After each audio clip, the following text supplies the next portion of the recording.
Hello dear students, today we are going to discuss about the Negotiable Instrument Act. CA Foundation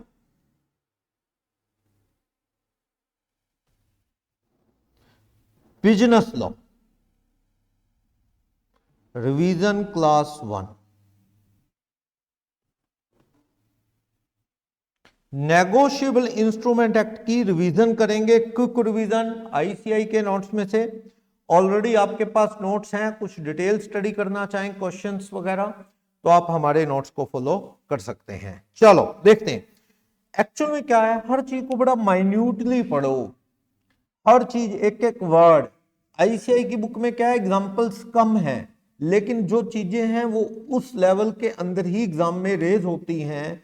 तो आप हर चीज को minutely पढ़ो, section पढ़ो, तो उससे क्या है अच्छे से आप रिप्लाई दे पाएंगे। लॉ के पेपर में यही दिक्कत होती है, बच्चे को लगता है मैंने पेपर कर दिया पूरा, लेकिन उसे यही नहीं पता कि मैंने जो लिखा है वो सही है या नहीं, क्योंकि क्वेश्चन में एक एक वर्ड से ही सारा कंसेप्ट चेंज हो जाता है। चलो तो revision class 1 negotiable instrument act 1881।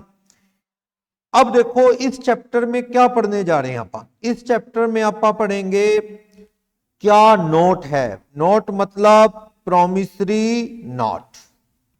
Promissory note क्या है, जिसे पीएन भी कह सकते हो या खाली नोट भी कह सकते हो। Bill of exchange, bill of exchange क्या है उसकी डिस्कशन करेंगे अपन। और चेक, वैसे तो नेगोशिएबल इंस्ट्रूमेंट एक्ट की बात करें तो वो बहुत से और इंस्ट्रूमेंट भी नेगोशिएबल मानता है, जैसे कि हुंडी, ट्रेजरी बिल, बेरर डिवेंचर। लेकिन जो फोकस किया गया है वो जो मार्केट में जो प्रेजेंटली चल रहे हैं तीन instrument, promissory note, bill of exchange and cheque, उनकी डिस्कशन की गई है। तो नेगोशिएबल इंस्ट्रूमेंट एक्ट, अब इंस्ट्रूमेंट क्या है, documents. Documents, instrument means documents, और नेगोशिएबल मींस जो ट्रांसफरेबल हो, फ्रीली ट्रांसफरेबल। तो नेगोशिएबल इंस्ट्रूमेंट एक्ट किसकी बात करेगा, नेगोशिएबल यानी ट्रांसफरेबल इंस्ट्रूमेंट, जो क्यों काम आते हैं, बिजनेस को यूज्ड टू क्या, फैसिलिटेट बिजनेस। आपके बिजनेस को फैसिलिटेट करने में काम आते हैं कौन से इंस्ट्रूमेंट, नेगोशिएबल इंस्ट्रूमेंट। अगर ये ना होते तो without which you will face so difficult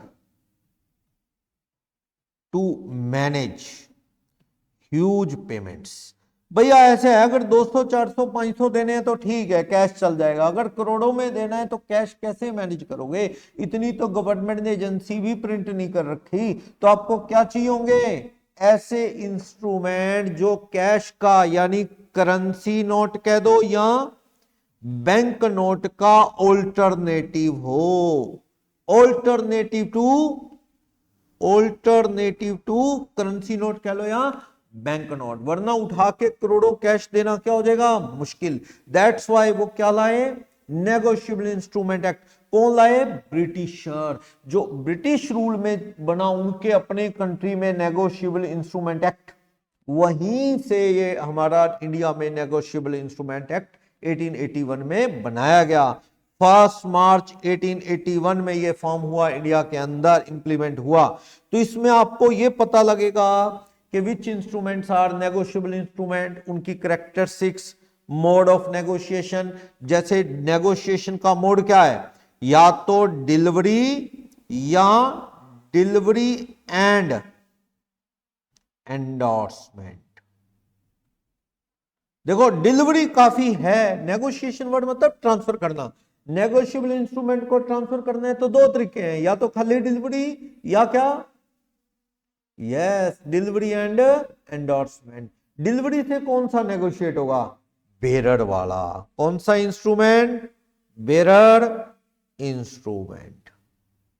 bearer जो जिसको दे दो वही मालिक है, तो आगे डिलीवरी देना ही काफी है। लेकिन अगर इंस्ट्रूमेंट कौन सा हुआ, ऑर्डर इंस्ट्रूमेंट। फिर उसको क्या करना होगा, डिलीवरी के साथ क्या चाहिए, एंडोर्समेंट। उसके बैक साइड आपको लिखना होगा this bill is endorse in the favour of Ram Shyam जो भी, साइन साइंड होंगे आपके, एंड प्लस क्या देना पड़ेगा, डिलीवरी।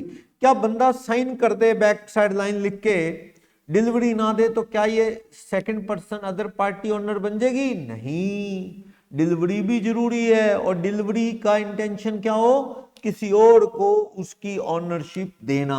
जैसे कंडीशनल डिलीवरी दी, कंडीशनल डिलीवरी, अगर आपने नौकर को पकड़ाया, बेटा वाह वहां जाके शेल्फ पे रख दे, तो क्या वो ओनर बन जाएगा, चाहे बेरर भी हो, he can't be treated as owner, क्योंकि उसे डिलीवरी का पर्पस उसे खुद ओनर बनाना ना हो करके, बल्कि शेल्फ पे रखना है।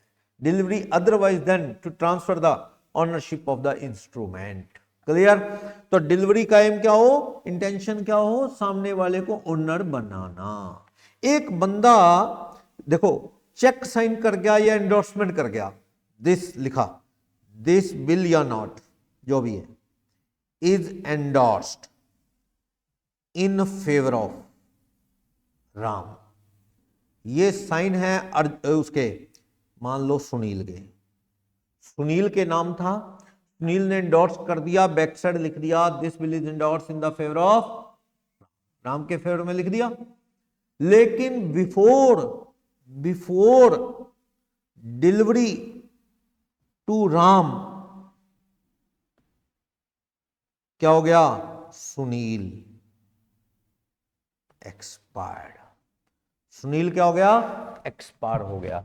तो भैया डिलीवरी से पहले अगर सुनील एक्सपायर हो गया तो उस सिचुएशन में बोलो क्या होगा, क्या उसका रिप्रेजेंटेटिव जो मरा है, वेदर सुनील रिप्रेजेंटेटिव, उसका बेटा लगा लो, वाइफ लगा लो, can deliver the instrument to Ram, क्या उसका बेटा वो राम को हवाले कर दे तो Ram will be treated as honour, तो answer is no, answer is no. वो इंस्ट्रूमेंट जिसने डिलीवर करना था वो मर गया, सिर्फ लाइन लिख गए।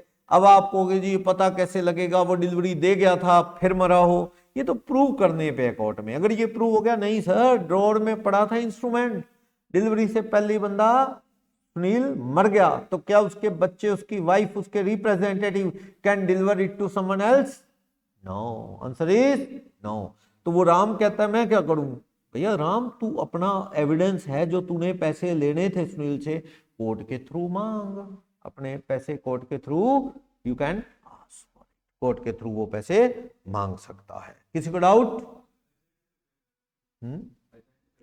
एजेंट भी तब तक वैलिड है। एक अच्छा क्वेश्चन कह रहे हैं आप, ये कह रहे हैं सर सुनील का एजेंट क्या उसे नोट्स कर सकता है, डिलीवर कर सकता है? नो, क्योंकि agency will be terminated on the death of principal. जब सुनील मर गया तो ऑटोमेटिकली उसकी एजेंसी एजेंट की क्या हो जाएगी, टर्मिनेट, ऑटोमेटिकली एजेंट वाली पावर खत्म। हाँ, जब तक सुनील जिंदा है तो एजेंट उसकी तरफ से क्या कर सकता था, अगर ऑथराइज है वो डिलीवरी कर सकता था, लेकिन ऑन डेथ ऑफ सुनील सारी पावर एजेंट की भी खत्म, तो वो डिलीवरी नहीं कर सकते। वो इंस्ट्रूमेंट क्या हो जाएगा, विशिएट हो जाएगा, बेकार हो जाएगा। राम जो तूने पैसे लेने सबूत ला और सुनील के रिप्रेजेंटेटिव से मांग, वो इंस्ट्रूमेंट मत मांग, वो नहीं तेरा हुआ, समझ गए ना। नए सिरे से वो उसके रिप्रेजेंटेटिव जैसा पैसा देंगे ले लेना, ना दे तो कोर्ट में चले जाना, लेकिन वो इंस्ट्रूमेंट को भूल जा, बैड लक के बंदा मर गया। समझ आया? चलो, तो ये कह रहा है ये जो लॉ बनाया ना नेगोशिएबल इंस्ट्रूमेंट का, कमर्शियल वर्ल्ड में डील करने के लिए, बिजनेस को फैसिलिटेट करने के लिए, अगर ये ना होता तो बिजनेस करना मुश्किल होता, एक पर्सन से दूसरे पर्सन को ह्यूज मनी ट्रांसफर करना मुश्किल होता, तो प्रैक्टिकली बल्क में करेंसी को देना मुश्किल था। तो ये नेगोशिएबल इंस्ट्रूमेंट आए। इंग्लिश लॉ के अंदर जो रूल थे वही इंडियन जो नेगोशिएबल इंस्ट्रूमेंट एक्ट है उसके अंदर इंपोर्ट किए गए, क्योंकि ब्रिटिश रूल था, वही एक्ट लाए थे ये वाले। क्लियर? इस एक्ट का मेन ऑब्जेक्टिव क्या है?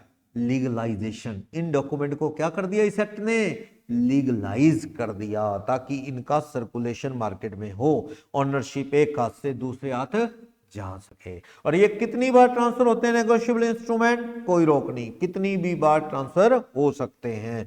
तो इंडिया में act negotiable act British time से आया 1881 में, टाइम टू टाइम इसे क्या किया जाता है, अमेंड किया जाता है, पूरे इंडिया में एप्लीकेबल है। हाँ, आरबीआई एक्ट 1934 कहता है कि कुछ मामलों में गवर्नमेंट से डील करने के लिए बैंक्स वगैरह को कुछ स्पेसिफिक रूल्स दिए जाते हैं, वो रूल तो बैंकिंग एक्ट वाले चलेंगे, अदरवाइज जैसे मान लो आप कहते हैं इलेक्ट्रॉनिक चेक, इलेक्ट्रॉनिक चेक जो है वो कौन काट सकता है, वो बैंक्स। आम आदमी को तो पावर है ही नहीं इलेक्ट्रॉनिक चेक काटने की, बैंक दूसरे बैंक को देता है, ठीक है ना।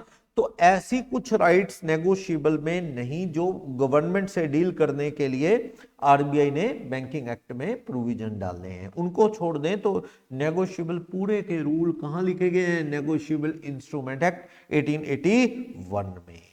क्लियर, बोलो। तो ये चीज है, कब से चला, 81 में बना, तो 1 मार्च 82 में पूरे इंडिया में ये क्या हो गया, एनफोर्स हो गया। 1 मार्च 1882 में एनफोर्स हुआ, बना कब, 81 में, और फॉलो होना शुरू हुआ 82 में। ओके, वैसे आप नेगोशिएबल एक्ट 1881 ही बोलते हैं। नेगोशिएबल एक्ट में जो है क्लियर बताऊं तो नेगोशिएबल इंस्ट्रूमेंट क्या है उसकी डेफिनेशन ही नहीं है, नो डेफिनेशन। क्या, no definition is provided regarding negotiable instrument in negotiable instrument act 1881। समझ गए, नेगोशिएबल इंस्ट्रूमेंट क्या होता है इसकी डेफिनेशन दी नहीं नेगोशिएबल इंस्ट्रूमेंट एक्ट में। तो वो डेफिनेशन क्या है, वो सेक्शन 13 वाली अपन जनरली फॉलो कर लेते हैं, जो कहता है नेगोशिएबल इंस्ट्रूमेंट क्या है, चेक, प्रॉमिसरी नोट और बिल ऑफ एक्सचेंज। ओके, वैसे नेगोशिएबल इंस्ट्रूमेंट एक्ट कहता है कि नेगोशिएबल इंस्ट्रूमेंट इन तीनों के अलावा और भी हैं, काम कम आते हैं, कम यूज में आते हैं, जैसे कि क्या, हुंडी। हुंडी क्या होता है, कच्ची पर्ची, आज के जमाने में कम चलती है, पुराने टाइम में चलती थी। भाई मान लो मैंने पुष्पम को पैसा देना है 10 लाख रुपए, लिख के चिट दे दी, ठीक है, वो चिट दिखा देगा, पैसा ले जाएगा, दैट इज हुंडी, पुराने टाइम में चलती थी। आजकल क्या है, इन चीजों को लीगलाइज भी इनकम टैक्स तो मानता ही नहीं, हुंडी वगैरह को। पैसा लोन लेना देना है किससे, चेक से कहता है, नेट बैंकिंग से कहता है, आरटीजीएस से कहता है, हुंडी वुंडी नहीं। लेकिन नेगोशिएबल इंस्ट्रूमेंट एक्ट क्योंकि पुराना एक्ट है, तब चलती थी, तो हुंडी, बेरर डिवेंचर, बेरर मींस जिसको दे दो डिवेंचर उसी के, bill of lading, bill of lading होता था ना, कहां पढ़ा बिल ऑफ लेडिंग आपने, सेल ऑफ गुड्स एक्ट में। मान लो वो शिप से माल जाता है, समझ गए, तो वो जिसके पास बिल ऑफ लेडिंग है उसको माल मिल जाएगा। रेलवे की रिसीट, रेलवे की रसीट्स, समझे, ये भी नेगोशिएबल इंस्ट्रूमेंट हैं। देखो ये लिस्ट है पूरी, हुंडी नेगोशिएबल इंस्ट्रूमेंट है, कोई दिक्कत नहीं। ट्रेजरी बिल है, बेरर डिवेंचर है, रेलवे की रिसीट, जिसके पास है रेलवे उसको माल दे देगा।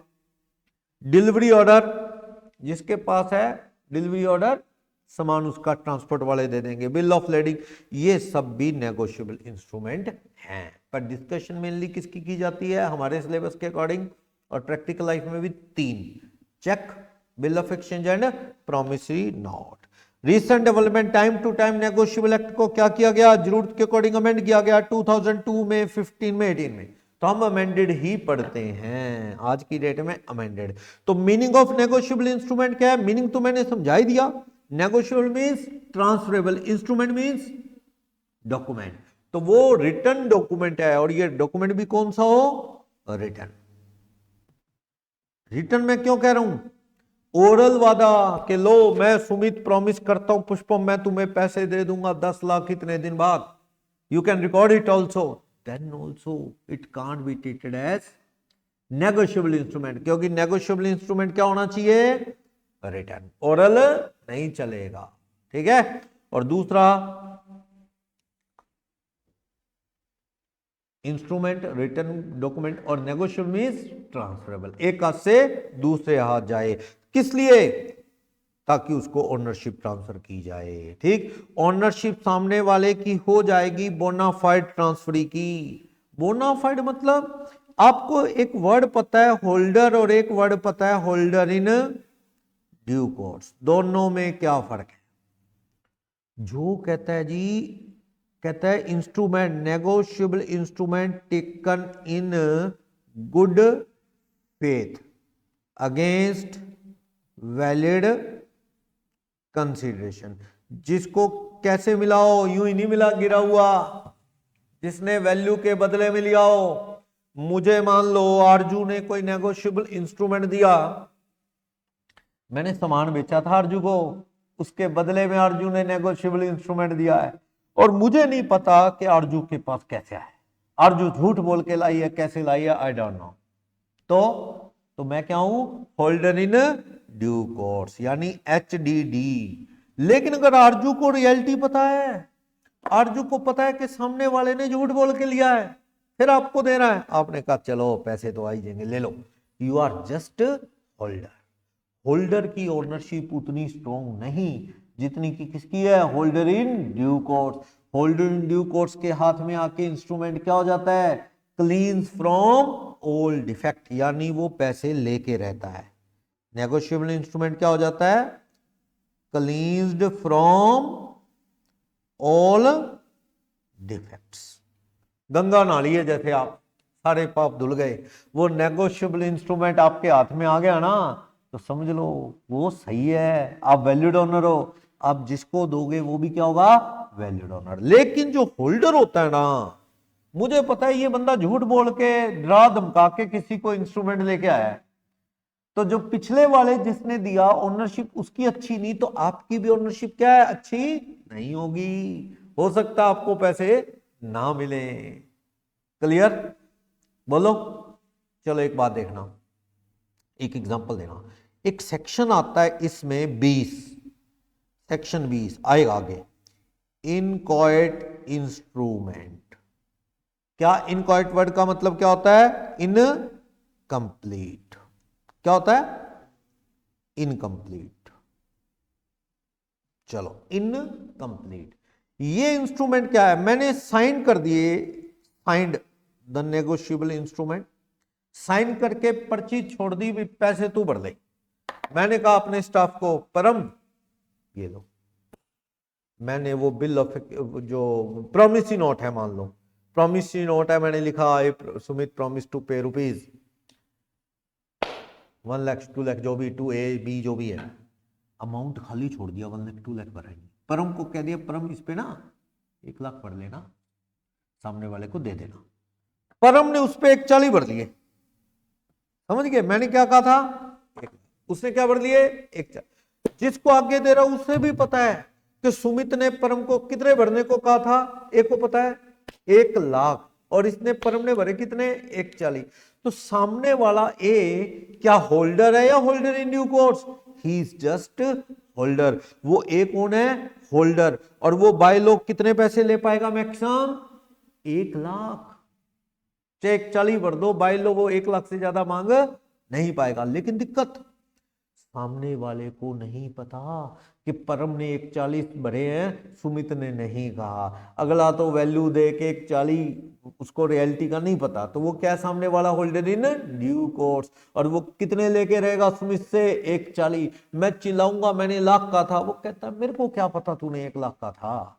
भैया ये गलतियां करते क्यों? अमाउंट खाली छोड़ा क्यों? विश्वास किया क्यों परम पे? तुम पूछ लेते। समझे ना बात? तो 140 लेके रहेगा। समझ गए? इनकॉएट इंस्ट्रूमेंट यानी सेक्शन 20, याद रखना। कौन सा section? Section 20, that is inchoate instrument यानी इनकंप्लीट इंस्ट्रूमेंट। समझ आया? तो होल्डर और होल्डर इन ड्यू कोर्स में भी फर्क पता लगा। चलो, तो ये बात करता है एक्ट, ये कहता है नेगोशिएबल एक्ट में तो बताई नहीं गई डेफिनेशन क्या है, लेकिन सेक्शन 13 जो बात करता है, सेक्शन 13, वो कहता है कि 3 तरह के नेगोशिएबल इंस्ट्रूमेंट की बात करता है। बिल ऑफ एक्सचेंज यानी कि बीओई, प्रोमिसी नोट, नोट कह दो या प्रोमिसी नोट कह दो, और चेक पेबल टू ऑर्डर और बेरर। ऑर्डर और बेरर तो आप समझते हो, बेरर मीन जिसके पास है वही मालिक। अगर मैं एक चेक पे लिख दूं ना पेड टू राम और बेरर, क्या पे टू राम और बेरर, तो इसका मतलब ये बेरर ही है, ये क्या है बेरर ही है, यानी राम लेगा या बेरर लेगा, तो बेरर ले सकता है ना। तो ये इंस्ट्रूमेंट कौन सा है, बेरर। इसे किसी को नेगोशिएट करने के लिए एंडोर्समेंट नहीं करनी पड़ेगी, सिर्फ क्या काफी है, डिलीवरी ही काफी है, delivery, just delivery of negotiable instrument required to negotiate it. इसे नेगोशिएट करने के लिए खाली क्या चाहिए, डिलीवरी। तो ऑर्डर या बेरर, ऑर्डर जिसके नाम है वो किसी को आगे देगा तो उसे क्या करनी पड़ेगी, एंडोर्समेंट बैक साइड लिखना होगा, प्लस डिलीवरी भी देनी होगी। समझ गए? ओके, तीन तरह के इंस्ट्रूमेंट, सेक्शन कौन सा, 13, याद रखना, रट्टा मारो, सेक्शन कौन सा, 13, जो कहता है negotiable instrument covers bill of exchange, promissory note and cheques. ठीक, बाकी नेगोशिएबल तो और भी आपको पता है, कौन कौन से, railway receipt, bill of lading, delivery order, treasury bill, bearer debenture, hundis. लेकिन काम स्टडी में तीन ही लिए गए हैं। चलो, तीन, promissory, bill of exchange, cheque. Negotiable instrument payable to bearer का मीनिंग समझा रहा है, payable to bearer, payable to order. Okay, payable to order मतलब इसमें क्या है, कितना अमाउंट पेबल है और बंदा स्पेसिफाइड होगा।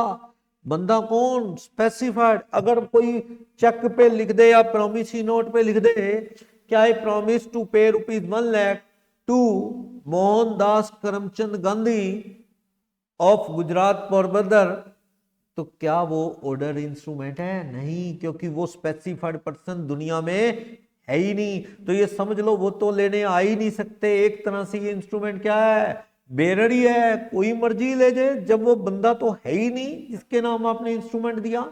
तो इंस्ट्रूमेंट ऑर्डर तब है जब एक स्पेसिफाइड पर्सन हो। कौन, स्पेसिफाइड वो पर्सन हो। क्या ऐसा हो सकता है वो स्पेसिफाइड पर्सन का नाम ना हो, उसकी डेजिग्नेशन हो सकती है क्या, यस पॉसिबल है। हाँ, I Sumit promised to pay ₹1 lakh to Principal National College Sirsa. Is it possible? Yes, there is no confusion. Principal एक ही है। Yes, it's valid. Yes, valid. पुराने टाइम में आप जो फाउंडेशन के फॉर्म भरते थे ना, तो ड्राफ्ट जाया करता था, ऑनलाइन नहीं जाती थी पेमेंट। तो जो बैंक ड्राफ्ट बनता था या चेक जाते थे तो उस पर लिखा होता था द सेक्रेटरी ICI, नाम नहीं होता था, द सेक्रेटरी ICI। मान लो आज ICI का सेक्रेटरी CR दास है, आपने सेक्रेटरी ICI के नाम चेक काट दिया या ड्राफ्ट बनवा लिया बैंक से, ठीक है। इसी भी सेक्रेटरी ICR दास की जगह मोहन राजा बन गए, मोहन राम राजा बन गए, तो क्या वो ड्राफ्ट या चेक वैलिड है? यस, क्योंकि उस पर कोई नाम तो है ही नहीं ना, सेक्रेटरी के नाम है, सेक्रेटरी बदल गया तो क्या हो गया, सेक्रेटरी जो भी होगा बैंक अकाउंट उसके कंट्रोल में होगा, मींस कहने का वो वैलिड है। ऐसी प्रिंसिपल एक है, प्रिंसिपल नेशनल कॉलेज,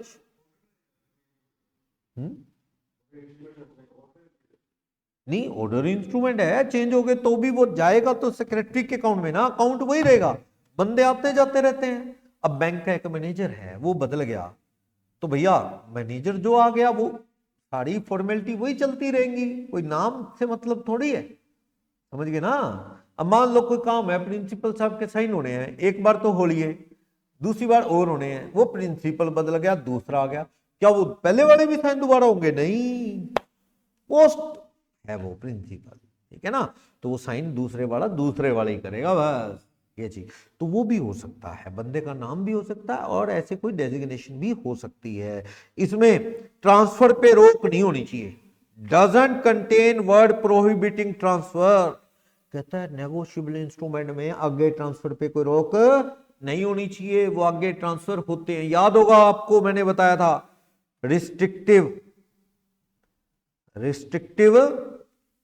क्रॉसिंग, याद है चेक में रिस्ट्रिक्टिव क्रॉसिंग क्या, पे टू में जब चेक काटा जाए, मान लो राम किशन के नाम, राम किशन आगे एंडोर्स कर सकता है, यस, पर आपने इस डायगोनल लाइन में क्या लिख दिया, अकाउंट पेई। अगर आप इसे अकाउंट पेई लिख देंगे ना, ये चेक क्या है, रिस्ट्रिक्टिव वो है, रिस्ट्रिक्टिव क्रॉसिंग है, it can't be endorsed by Ram Kishan to someone else. Ram Kishan to someone else. समझ गए, राम किशन किसी और को एंडोर्स नहीं कर पाएगा, समझ गए, बोलो। तो बैंक आरबीआई को रोकता है कि यार अकाउंट पे ही चेक ना काटा, क्योंकि नेगोशिएबल का मीनिंग क्या है, आगे आगे फर्दर ट्रांसफर हो, तो आप तो रोक रहे हो यार फर्दर ट्रांसफर पे। तो ये कह रहा है नेगोशिएबल इंस्ट्रूमेंट वही है जो आगे जिनके ट्रांसफर पे कोई रोक नहीं है। बंदा स्पेसिफाइड ऑर्डर इंस्ट्रूमेंट तो ये है कि उसको पेबल होगा, और वो अब आगे एंडोर्स करना है तो क्या करना होगा, आगे किसी को डिलीवरी देनी है प्लस एंडोर्समेंट, दोनों काम करने होंगे, लिखना होगा, साइन करने होंगे। यानी क्या चाहिए, sign plus delivery to transfer the order instrument. Order instrument को ट्रांसफर करना है तो क्या करना होगा, साइन भी एंड डिलीवरी भी, दोनों करने होंगे, यस। तो negotiable instrument payable to bearer हो, बेरर को क्या करना है मेयर, डिलीवरी, इसमें बंदे का नाम नहीं। हाँ जी बताओ, बेरर कब कब होता है, originally on the face of instrument क्या लिखा हुआ है, bearer, pay to bearer. Promissory note originally payable to bearer नहीं लिखा जा सकता, रोक है, चेक हो सकते हैं ओरिजिनली पेबल टू बेरर, और बिल ऑफ एक्सचेंज भी ओरिजिनली पेबल टू बेरर हो सकता है। प्रोमिसरी नोट को रोका है, भारत सरकार का करेंसी नोट लगभग ये प्रोमिसरी नोट जैसा है, पर आप उसे प्रोमिसरी नोट नहीं कह सकते, क्योंकि वो हम तो इश्यू कर नहीं सकते ना, वो करेंसी नोट कौन इश्यू करती है, भारत सरकार। पेबल टू बेरर होता है ना, जो भी दे उसको वैल्यू देनी पड़ती है। एक आदमी 500 का नोट दे तो आपको 500 की वैल्यू देनी पड़ेगी ना, बदले में देनी पड़ेगी, तो वो तो कौन सा नोट होता है, भारत सरकार इश्यू करती है। हम promissory note originally payable to bearer नहीं लिख सकते, क्लियर। क्या है Sumit, promise to pay ₹1 lakh to bearer of the note, not allowed, not allowed. Bill of exchange हो सकता है, हाँ, चेक हो सकता है पेबल टू बेरर, और बेरर को आगे देने के लिए क्या चाहिए, खाली डिलीवरी। एक तो गया ओरिजिनली, आपने कौन सा लिख दिया, एक मैंने चेक का बताया था पे टू एक्स और बेरर, तो ये भी क्या है, बेरर। एक मैंने बताया क्या, ब्लैंक एंडोर्समेंट, क्या, ब्लैंक एंडोर्समेंट। आपने on the back side, on the back of negotiable instrument क्या कर दिया, साइन मार दिया आपने, ठीक है, ये जगह खाली छोड़ दी, सामने वाला अपना नाम भर ले, पे टू, अब खाली छोड़ दी, सामने वाला अपना राम नाम भरे, श्याम भरे, जो भरे भर ले, मालिक बन जाएगा। ये जगह आपने खाली छोड़ दी, तो इसका मतलब क्या है, ये बेरर इंस्ट्रूमेंट है, क्लियर। अब इसे और एंडोर्स करना है ना आगे, तो खाली क्या करने की जरूरत है, डिलीवरी, जो मर्जी यहां अपना नाम भर ले, क्या बन जाएगा, मालिक। एक बार एक्स ने अपना नाम भर लिया, अब क्या बन गया, ये ऑर्डर इंस्ट्रूमेंट। अब किसी को देना है तो क्या करना पड़ेगा, वही नीचे फिर लिखना पड़ेगा, पे टू, जो भी जिसको देना है, नीचे किसके साइन, एक्स के, ठीक है ना। क्या करना होगा, एंडोर्समेंट विद डिलीवरी, तो ही मालिक बदलेंगे, यस, क्लियर। तो ये समझा रहा था कि भाई पे टू बेरर लिखा होता है, बेरर में इसको एंडोर्स की जरूरत नहीं है, या लास्ट एंडोर्समेंट क्या छोड़ दो, खाली छोड़ दो, या जैसे चेक है पे टू में क्या छोड़ दो, डैश खाली, तो ये कौन सा इंस्ट्रूमेंट है, एंडोर्समेंट ब्लैंक कर दो, ठीक। बोलो कोई डाउट, बैक साइड साइन करके छोड़ दो, उसके ऊपर कुछ ना लिखो, भर लेगा जिसने जो भरना है, ठीक है। और इसकी कैरेक्टरिस्टिक्स बता रहा है नेगोशिएबल की, क्या, राइटिंग में हो, ओरल चलेगा नहीं, साइंड हो, यस, बिना साइन वैलिड नहीं। प्रोमिसरी नोट में किसके साइन जरूरी है, maker, signed by maker. Bill of exchange में पहले किसके साइन होते हैं? ड्रॉर के। बाद में एक्सेप्टेंस कौन करता है? ड्रॉई, एक्सेप्टर बोल देते हैं। चेक पे किसके साइन होते हैं? सिर्फ ड्रॉर के, जिसका अकाउंट है बैंक में वही चेक काटता है ना। ये साइन होने चाहिए जिस चीज रिक्वायरमेंट है, रिटर्न होना चाहिए और फ्रीली ट्रांसफरेबल हो, कंडीशंस वगैरह ना हो। कंडीशंस हुई तो वो इंस्ट्रूमेंट बेकार है। I, Sumit, promise to pay ₹1 lakh to Pushpam if Anil marry to Riya. If Anil marry to Riya. Anil की रिया से मैरिज होगी, ये श्योर है क्या? नहीं, अनसर्टेनिटी है, इसलिए वो इंस्ट्रूमेंट क्या है? बेकार। I, Sumit promised to pay ₹1 lakh to Pushpam on the death of Anil. On the death of Anil, तो अनिल की डेथ होगी, होके रहेगी। जो आया वो जाएगा, अनिल जाएगा एक दिन। जब अनिल की डेथ होगी तो वो टाइम आ गया ना, तो इंस्ट्रूमेंट क्या है? वो वैलिड। पर ऐसे लिखना ना, कल को अनिल को पता लग गया ना तो बड़ा दिक्कत हो जाएगी। तो ऐसे कौन लिखता है? पर रूल इज रूल, ठीक है ना। मैंने तो रूल बताया, क्योंकि जो इवेंट सर्टेन नहीं है, शादी होना, अगर वो शिप आया तो मैं तुम्हें दूंगा कॉन्टीजेंट कॉन्ट्रैक्ट की तरह, आई will pay ₹1 lakh to Ram if ship victory reaches to India before this date, ये कंडीशनल प्रॉमिस है, बेकार है, it has no meaning. Clear? तो ये कह रहा है। Next, holder title free from all defect, सामने वाले की ऑनरशिप में कोई डिफेक्ट ना हो। अगर कुछ ना प्रूव हो तो ये ऑनरशिप उसकी क्या होती है? विदाउट डिफेक्ट ही मानी जाती, कुछ unless otherwise anything proved. Next कहता है क्या? ट्रांसफर कितनी भी बार किया जा सकता है, अनकंडीशनल वादा बताया ना अभी। हाँ, अगर मेरा शिप पाया दूंगा ना, ऐसा ना हो, क्या हो, कोई कंडीशन बीच में ना लगी। और देखो नोट में तो क्या होता है? प्रॉमिस। प्रॉमिसी नोट में तो क्या होता है? प्रॉमिस पैसा देने का, और जो प्रॉमिस कर रहा है उसके साइन होते हैं। जबकि बिल ऑफ एक्सचेंज में क्या होता है और चेक में क्या होता है? Order. Order, order to other person, जिसको अपन क्या कहते हैं? एक्सेप्टर। चेक किसके जैसा है? हाँ जी आप बोलो, चेक किसकी तरह का है? चेक प्रोमिसी नोट जैसा है या बिल ऑफ एक्सचेंज जैसा है? बिल ऑफ एक्सचेंज जैसा है, उसी की स्पीशीज है ये। क्योंकि ऑर्डर किसको है? बैंक को। भाई पे to Aarzoo, order to bank. मेरा एक्सिस बैंक में खाता है तो मैंने चेक बुक से चेक काटा, पे टू आरजू लिखा। किसको हुक्म दे रहा हूं मैं? बैंक को, कि पे टू आरजू। आरजू कौन है वहां पे? पेई। मैं हूं चेक काटने वाला ड्रॉर, और ड्रॉई कौन है? Bank. Always accepted by bank, बस अमाउंट होना चाहिए, बैंक कभी इनकार नहीं कर सकता। लेकिन प्रोमिसी नोट में क्या होता है? प्रॉमिस, वादा, तो प्रोमिसर के साइन होते हैं, ठीक है। और ये जो सम हो ना, सर्टेन हो, ऐसा चलेगा क्या? I want to pay ₹1 lakh, at least 1 lakh to Ram, at most 2 lakh to Ram, at least, at most no, approx, about नहीं। और ये मनी में हो, आई promise to pay ₹1 lakh and 10 chair to पुष्पम। गलत, चेयर कहां से आ गई? इंस्ट्रूमेंट किस में लिखे जाने चाहिए? मॉनेटरी टर्म में। और ये इंस्ट्रूमेंट डिलीवर होगा, हाँ, बेरर वाला तो डिलीवरी से जाता है और ऑर्डर वाला डिलीवरी प्लस एंडोर्समेंट से जाता है। सिर्फ इंस्ट्रूमेंट काट के ड्रॉर में रख लेने से कुछ नहीं होता, समझे? मान लो आपने चेक काटा, चेक काटा, सामने वाला कहता है क्या भाई साहब पैसे तो दे दो। कह ले यार तेरा चेक काट दिया, देख, उसको दिखाते लाइव, तेरा चेक काटा पड़ा, ये देख 4 लाख।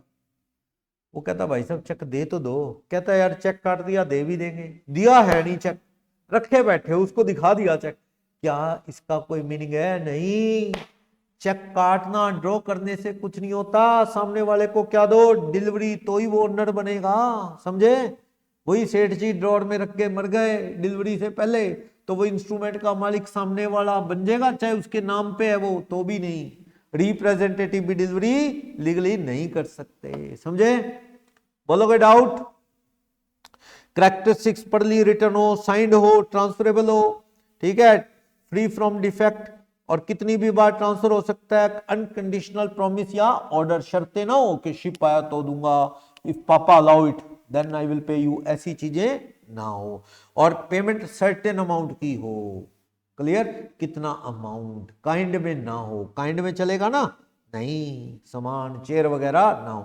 और डिलीवरी काट के रख लेने से कुछ नहीं होता, सामने वाले को देना जरूरी है। नेक्स्ट, प्रोमिसी नोट को बता रहा है सेक्शन 4, सेक्शन याद रखना, कौन सा सेक्शन? सेक्शन 4 नेगोशिएबल एक्ट का। क्या होता है इसमें प्रोमिसी नोट में? प्रॉमिस कौन करता है साइन इस पे? हाँ जी Pushpam, maker, just signed by maker, ठीक है, मेकर साइन करता है। मेकर कह लो या ड्रॉर कह लो या डेटर कह लो, जिसने पैसे देने एक ही बात है, वो लिखता है, वादा करता है। ऐसा है प्रॉमिस, सर्टेन अमाउंट, कंडीशन होनी नहीं चाहिए। और ये क्या हो? हमेशा ओरिजिनली ये ऑर्डर इंस्ट्रूमेंट होना चाहिए, याद रखना। हाँ जी पुष्पम, समझे ना ये बात? बार बार कह रहा हूं, ओरिजिनली ऐसा हो सकता है क्या? 3 months after date, promise to pay bearer ₹1 lakh, क्या ऐसा चलेगा? ऐसा प्रोमिसी नोट नहीं चलेगा। पहले तो उसका नाम क्या हो? किसी ना किसी के नाम पे हो, यानी मेकर साइन मारेगा और पेई क्या होना चाहिए? जरूर उसमें मेंशन होना चाहिए। हाँ, उसके बाद वो एंडोर्समेंट ब्लैंक होके बेरर में बदल जा सकता है, ओरिजिनली बेरर नहीं लिखा जा सकता। सही है? डेफिनेशन पढ़ोगे उसमें लिखा है ऑर्डर और बेरर, लेकिन आरबीआई रोकता है। डेफिनेशन पढ़ोगे ना सेक्शन 4 की, वो तो कह रहा है कि प्रोमिसी नोट क्या हो सकता है? ऑर्डर या बेरर। लेकिन याद रखना RBI restrict to issue bearer promissory note, यानी आप बेरर नहीं लिख सकते। हाँ, मैंने लिख दिया 3 months after date I promise to pay ₹2 lakh to पुष्पम। पुष्पम आगे क्या कर देता है? साइन मार देता है बैक साइड ब्लैंक नीचे, तो इसका मतलब वो किस में कन्वर्ट हो गया? बेरर। लेकिन ओरिजिनली तो बंदे का नाम था ना पेई का। इसमें दो ही पार्टी होती हैं, एक कौन? मेकर, दूसरा कौन? पेई, ठीक है। और ये वादा है, इसलिए साइन एक्सेप्टेंस की जरूरत नहीं। वादा कौन कर रहा है? मेकर, डेटर, जिसने पैसा देना है। तो पढ़ो सेक्शन 4, याद जरूर रखना है। सेक्शन 4 क्या कहता है? प्रोमिसी नोट राइटिंग में होता है, बैंक नोट, करेंसी नोट को प्रोमिसी नोट मत मानो, वो तो रिजर्व बैंक इशू करता है। कंटेनिंग क्या? ये अनकंडीशनल वादा है, किसका? एक सर्टेन अमाउंट देने का, ऑर्डर पे या बेरर। देखो डेफिनेशन में तो क्या है? ऑर्डर और बेरर, लेकिन मैंने बताया ना आरबीआई रोकता है कि नहीं देना बेरर, तो ओरिजिनली बेरर नहीं हो सकता। स्पेसिमन दे रहा है, इसका सैंपल दे रहा है, कितने रुपए का है ये? 10,000, लखनऊ में लिखा गया है। क्या 3 months आफ्टर डेट वादा कर रहा है कि मैं पे कर दूंगा पेई रमेश को, या उसके ऑर्डर पे। रमेश या रमेश जिसको इंडोर्स करेगा मैं उसको, रमेश या उसके ऑर्डर पे 10,000 जो है दे दूंगा। नीचे साइन किसके हैं? राम। राम क्या है यहां पे? मेकर राम के साइन है। एसडी मतलब साइंड, समझ गए? मेकर कौन है यहां? राम। लखनऊ में लिख रहा है क्या? 3 months after date I promise to pay to किसको? रमेश, पे ₹10,000, रमेश को 10,000 पे दे दूंगा। तो ये देखना 10 अप्रैल है ना, 10 अप्रैल, और टाइम कितना लिखा गया है इसमें? 3 months। तो इसकी ड्यू डेट क्या बनेगी? इसकी ड्यू डेट 10 अप्रैल से 3 महीने जोड़ो, 10 अप्रैल प्लस 3 months, 10 मई, 10 जून, 10 जुलाई, 3 दिन ग्रेस, 13 जुलाई बनेगी। समझ गए? 3 डेज किसके होते हैं? ग्रेस के। और 13 जुलाई को संडे हो तो एक दिन पहले, इमरजेंसी हॉलीडे हो तो एक दिन बाद। मान लो 13 तारीख को कर्फ्यू लग गया 13 जुलाई को, तो ड्यू डेट क्या हो जाएगी? 14 जुलाई। पर मैं कह रहा हूं 13 जुलाई को संडे है, तो ड्यू डेट नॉन हॉलीडे है, तो ड्यू डेट क्या हो जाएगी? ड्यू डेट 12 जुलाई। 12 को भी नॉन हॉलीडे है तो 11 जुलाई। क्लियर? बोलो। ओरिजिनली यहां नाम होगा पेई का, बेरर नहीं लिखा जा सकता। तो यहां पे कौन है पेई? रमेश, जो कहां रहता है? मुंबई। समझ गए? सैंपल। तो मेकर होता है जो ये लिखेगा इंस्ट्रूमेंट, वादा करेगा। डेटर जिसने पैसा देना है, ड्रॉर भी कह सकते हो, ठीक है। पेई कौन है? क्रेडिटर, जिसके फेवर में लिखा है to whom favour amount has been payable. तो ये तो ड्रॉर कह लो, मेकर कह लो, डेटर कह लो, पेयर कह लो, ये पेई है, ड्रॉई है, कुछ भी कह लो। जैसे कि एग्जांपल ले रहा है, क्या इस बंदे ने सामान बेचा, गुड्स बेचा, और इसने रिटर्न में प्रॉमिसी नोट लिख के दे दिया, समझ गए? पेमेंट इसको मिलेगी या इसके ऑर्डर पे किसी को मिलेगी। नेक्स्ट फीचर, राइटिंग में ऑर्डर चलेगा? तुम रिकॉर्ड करो, मैं बोलता हूं, नहीं, राइटिंग में हो। और ये एक्सप्रेस प्रॉमिस टू पे है, सिर्फ एक्नॉलेजमेंट काफी नहीं है। सुनो, मैंने मान लो अर्जुन को 10,000 रुपए देने हैं। मैंने कहा Arjun, I know amount is payable to you ₹10,000। Arjun, मैंने तुम्हें 10,000 रुपए देने हैं, तो is it promissory note? No, promise होना चाहिए। हाँ Arjun, I acknowledge that amount payable to you ₹10,000. I will pay it whenever you demand. मैं दे दूंगा जब तुम मांगोगे। That is promissory note. वो कह रहा है जब तुम मांगोगे। पेबल ऑन डिमांड हो सकता है, किसने रोका है? Payable on demand. Promissory note payable on demand हो सकता है। चेक तो हमेशा ही क्या होते हैं? Payable on demand. बस हाँ, शर्त यह है कि वो पोस्ट डेटेड चेक ना हो, क्योंकि पोस्ट डेटेड चेक ना हो, वो डेट जो लिखी है उससे पहले आप बैंक से पैसे नहीं ले सकते। तो promissory note payable on demand हो सकता है, ओरिजिनली पेबल टू बेरर नहीं हो सकता। ये पढ़ा है ना बार बार। 3 months after date I promise to pay ₹10,000 to Ram on demand, ऐसा हो सकता है? हाँ, राम को ऑन डिमांड, ये हो सकता है, ठीक है ना। 3 months वगैरह छोड़ो। आए Sumit promise to pay ₹1 lakh to Ram on demand, यानी वो इंस्ट्रूमेंट क्या हो गया? Payable on demand. 3 months 2 months वगैरह नहीं है, टाइम इंस्ट्रूमेंट नहीं है। हो सकता है लेकिन बंदे का नाम हो। सिर्फ एक्नॉलेजमेंट काफी नहीं। एग्जांपल पढ़ो, ये कह रहा है आई एक्नॉलेज दैट बी, मैंने तुझे 1,000 देने हैं to be paid on demand. कब दे दूंगा? जब तुम मांगोगे। तो सही है, वैलिड है, इसमें गलत क्या है? Valid instrument. लेकिन अगले वाले में क्या कह रहा है? Mister B I O 1,000 to you. ये I O U means I of you, मैंने तुम्हें देने ₹1। बस ये प्रॉमिसरी नोट नहीं, सिर्फ ये क्या है? एक्नॉलेजमेंट। समझे? डेफिनेट वादा हो, बिना शर्त, कोई शर्तें नहीं जोड़नी, माल आएगा तो दूंगा, पापा कहेंगे तो नो, ये डेफिनेट होना चाहिए, इवेंट नहीं जोड़नी बीच में, ठीक। जैसे ये कह रहा है I promise to pay B 500 7 days after the marriage with C. C के साथ मैरिज होना क्या कंफर्म है? नहीं, तो ये प्रॉमिसरी नोट वैलिड नहीं। हाँ, मैं दे दूंगा बी तुम्हें 500 on the death of D, ये प्रॉमिसरी नोट है, क्योंकि डेथ क्या है? सर्टेन होएगी। क्लियर? कह रहा है I promise to pay B 500 on death of D if D leaves enough money to pay that sum. ये गलत हो गया ना, डी की डेथ होगी ठीक है, लेकिन कहता है if D will leave enough money to pay the sum. अब डी इतने पैसे छोड़ गया पैसा देने के लिए, तो ये बात सही नहीं है कि डी इनफ मनी छोड़ जाए पैसा देने के लिए। अगर ये बात है तो ये फिर तो कंडीशनल है, तो ये प्रॉमिसरी नोट नहीं है। क्लियर? साइंड बाय मेकर होना चाहिए, यस, वरना वैलिड नहीं है। मनी का वादा, हॉर्स देंगे, चेयर देंगे, ये नहीं चलेगा। Certain some, about approx word नहीं चलेंगे, about approx, eight least, at most, ये वर्ड नहीं चलेंगे। अमाउंट क्या होना चाहिए? सर्टेन। जैसे मैं ये कहूं, सुनो, आई promise to pay ₹5 lakh and other sum to Pushpam. And other sum क्या है? फाइनल नहीं, तो ये अमाउंट सर्टेन नहीं, तो ये प्रॉमिसरी नोट वैलिड।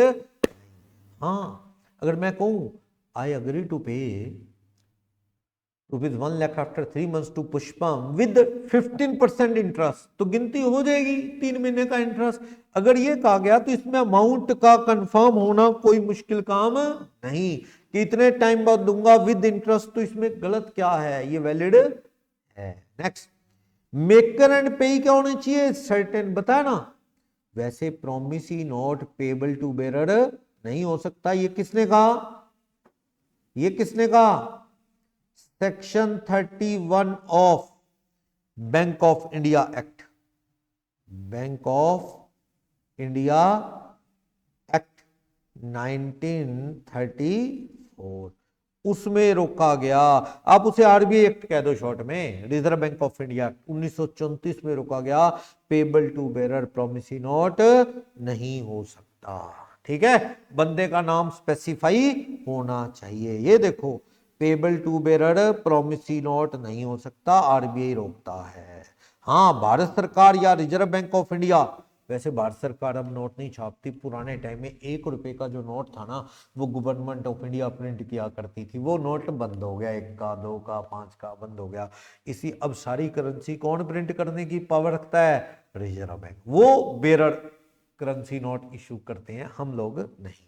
हाँ, मैंने बता दिया सब्सिक्वेंटली ब्लैंक एंडोर्समेंट करके ये क्या हो सकता है? Payable to bearer. स्टैंपिंग, हाँ जी, क्या होता है स्टैंपिंग? टिकट, रेवेन्यू टिकट, सरकारी फीस के टिकट। और इस पे क्या लगाना है? टिकट लगा के कैंसिल करना है टिकट को। टिकट लगा दो, जैसे मान लो 10 रुपए की टिकट लगा दी, और उस पे ना इनिशियल या साइन कर दो, ताकि वो टिकट आगे से दोबारा काम पे ना आ जाए। आप पोस्ट ऑफिस में भी टिकट लगाते हो तो उस पर स्टैंप लगा के टिकट को क्या कर देते हैं? वो कैंसिल, वरना वो टिकट तो कोई दोबारा चिपका लेगा, दोबारा चलेगी। टिकट को क्या कर दिया जाता है? इनिशियल कर लो या साइन करके उसे क्या कर दो? कैंसिल कर दिया जाता है, ठीक है। टिकट होने जरूरी है, हाँ, बिल पे भी और प्रॉमिसरी नोट पे भी, चेक पे टिकट नहीं होते।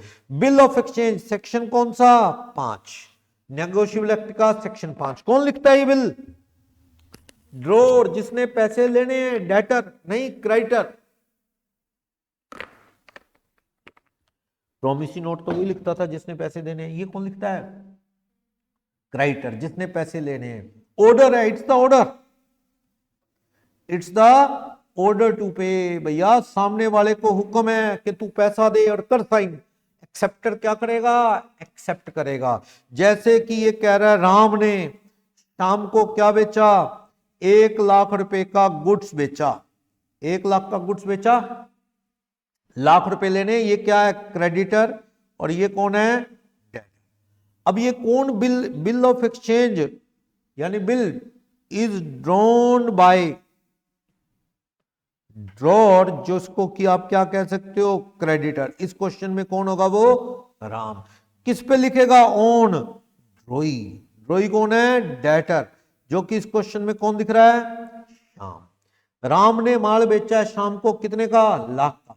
राम ने पैसे लेने हैं तो राम ऑर्डर देगा शाम को, कर एक्सेप्ट, ठीक है ना। शाम क्या करेगा? उसे इफ ड्राफ्ट, वो ड्राफ्ट ही है विदाउट साइन। ड्राफ्ट मतलब without sign of drawee, drawee की एक्सेप्टेंस के बिना वो खाली ड्राफ्ट है। If draft is accepted by sign of drawee, drawee ने उस पर क्रॉस साइन मार दिए तो वो क्या बन गया? अब नेगोशिएबल इंस्ट्रूमेंट। तो ड्रॉई कौन है इस क्वेश्चन में?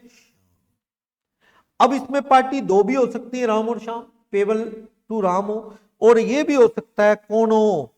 पेई। पेई कौन है? जिसको पेमेंट होगी। तो जरूरी राम खुद ना लेके पेई को पेमेंट दिलवा सकता है, वो थर्ड पर्सन जिसको पेमेंट।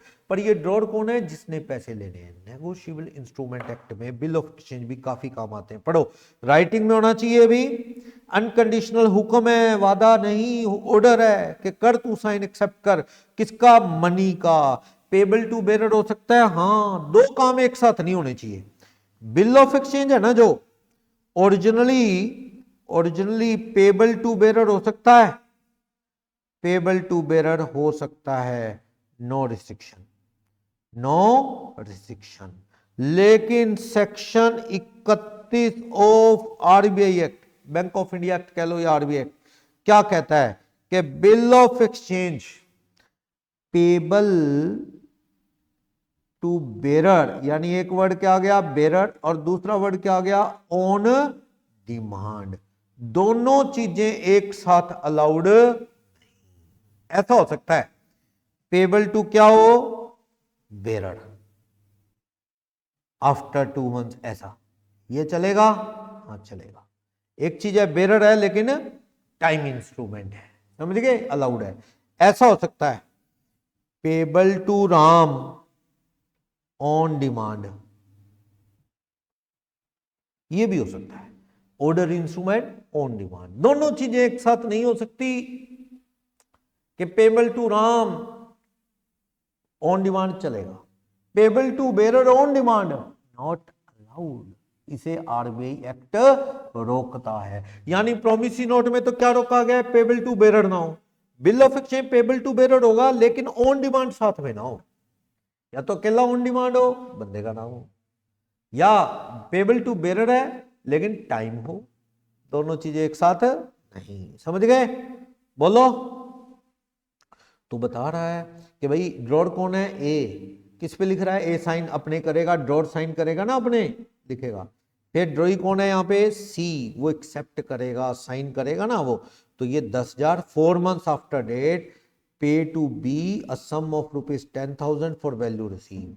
तो ये किसको पेमेंट दिलवाने को कह रहा है, बी। बी कौन हो गया, पेई। बी कौन है, पेई। ये ए कौन है, ड्रॉर। किसको ऑर्डर है साइन मार, सी को। सी कौन है, डेटर, जिसने पैसे देने हैं। तो ड्रॉर कौन है, जिसने पैसे लेने हैं, जो कि बिल को ड्रॉ करता है, यानी कि कौन, क्रेडिटर। ड्रॉई कौन है, डेटर, जो एक्सेप्टर है, कल को एक्सेप्ट कर लेगा तो एक्सेप्टर, ठीक है, साइन मार के वापस दे देगा। प्राइमरी ड्यूटी इसी की है ना, पैसा देने की। यस। पेई कौन है, पेई ड्रॉर खुद भी हो सकता है या कोई थर्ड पार्टी जिसको पेमेंट दिलवानी है। तो इसकी कैरेक्टरिस्टिक्स राइटिंग में हो, कंडीशनल ऑर्डर ना हो, बल्कि क्या हो, अनकंडीशनल ऑर्डर। मनी का, सामान का नहीं होना चाहिए, ठीक, शर्तें ना हो। और ड्रॉर के साइन जरूरी है, यस, तो ही सामने वाला ड्रॉई साइन करेगा। ड्रॉर, ड्रॉई, पेई तीनों बंदे क्या होने चाहिए, सर्टेन। वही बात मोहनदास करमचंद गांधी वाला केस ना हो, वरना वो इंस्ट्रूमेंट की आइडेंटिटी पे डाउट होता है। तो ये पार्टीज क्या होनी चाहिए, सर्टेन होनी चाहिए। तीनों आदमी अलग हो जरूरी है क्या, ड्रॉर और पेई क्या हो सकते हैं, सेम हो सकते हैं। और आरबीआई एक्ट क्या रोकता है, payable to bearer on demand. ये जैसे कह रहा है on demand pay to bearer sum of 500 for value receive, तो कहता है on demand pay the bearer. ये दोनों चीजें एक साथ आ गई ना, नॉट वैलिड, ये वैलिड इंस्ट्रूमेंट नहीं है, ठीक। हाँ, on demand pay to a valid, on demand है पर बंदे का नाम तो है वैलिड। अमाउंट सर्टेन हो, मनी में हो, सामान ना हो, टिकट लगे हो, कैंसिल किए हो, ठीक। तो ये कहानी वही है जो मैंने बना के सुनाई। राम ने किसको सामान बेचा, दूसरे बंदे को सामान बेचा, ठीक है, और सामान बेचा, पैसे लेने उसको क्या लिख के दे दिया, ड्राफ्ट, सामने वाले के पास पहुंचा दिया, और वो उसको साइन करके वापस दे देगा। यस, आफ्टर एक्सेप्टेंस वापस दे देगा ना, आफ्टर एक्सेप्टेंस वापस दे देगा। तो इट मींस वो क्या बन गया है, बिल ऑफ एक्सचेंज। और ड्यू डेट पे ड्रॉर पैसे लेने जाएगा, इंस्ट्रूमेंट दे देगा, पैसे ले लेगा, ट्रांजैक्शन क्या हो जाएगी, कंप्लीट। समझ गए? बोलो। दोनों में फर्क क्या है, सेक्शन, इसका सेक्शन कौन सा है, 4, इसका सेक्शन कौन सा है, 5। ये क्या है, प्रॉमिस है। प्रॉमिसी नोट में क्या होता है, प्रॉमिस, इसमें क्या होता है, ऑर्डर। इसमें 2 पार्टी होती हैं, कौन सी, प्रॉमिसी नोट में मेकर पे, इसमें 3, पेई भी अक्सर 3, वैसे 2 भी हो सकती है, पेई और ड्रॉर सेम हो। डेफिनेशन, प्रॉमिसी नोट में प्रॉमिस है, ये करेंसी नोट नहीं है, प्रॉमिस है पैसा देने का, कौन कर रहा है, डेटर। इसमें ऑर्डर है but it is written by creditor, drawer, जिसने पैसा लेना है, ऑन किस पे, डेटर पे, ड्रॉई पे। ड्रॉई एक्सेप्ट करेगा इन फेवर ऑफ ड्रॉर और ऑर्डर। ड्रॉर ऑर्डर किसको दे सकता है पैसा का, पेई को। तो वो बता रहा है अनकंडीशनल ऑर्डर है पैसा देने का, सर्टेन अमाउंट का। ओके, एक्सेप्टेंस की जरूरत होती है प्रॉमिसी नोट में, नहीं, किसमें होती है, बिल में। पेबल टू बेरर हो सकता है, नहीं, ये हो सकता है, यस, ऑन डिमांड ना हो, ओरिजिनली पेबल टू बेरर हो सकता है। सेक्शन 6, सेक्शन 6 क्या, चेक। चेक कौन काट सकता है, account holder, bank account holder. वो जैसे मान लो Sumit has saving account in Axis bank. Sumit का कहां पे अकाउंट है, एक्सिस बैंक में। तो सुमित एक चेक बुक आपने देखी होगी, चेक किस तरह का होता है, यहां लिखा हुआ है, मान लो एक्सिस बैंक सिरसा, यहां क्या होती है, डेट, यहां क्या होता है, पे टू में ब्लैंक, यहां पे अकाउंट नंबर होता है और वर्ड्स में अमाउंट होता है, वर्ड्स में, और यहां फिगर में अमाउंट होता है। ठीक है, ये अकाउंट नंबर होता है। और यहां पे क्या है, मान लो सुमित नाम छपा हुआ है। अब क्या है, सुमित ने पैसे देने हैं मान लो सवनीत को, अमाउंट इज पेबल टू सवनीत। मेरे पैसे एक्सिस बैंक में पड़े हैं, तो मैं यहां पे टू में क्या लिखूंगा, सवनीत, और इधर किसके साइन, सुमित के। अमाउंट भरा लाख, वर्ड्स में भी लिखा 1 लाख ओनली। इसका मतलब यहां पे कौन है, ड्रॉर कौन है, ड्रॉर कौन है, सुमित जिसने पैसा देना है। पेई कौन है, पेई जिसको to whom amount is paid कौन है, सवनीत। सवनीत क्या हो गया, पेई। ड्रॉर कौन हो गया, सुमित। एक्सिस बैंक क्या है यहां पे, axis bank ड्रॉई always accepted by bank. Bank में पैसे होने चाहिए बस।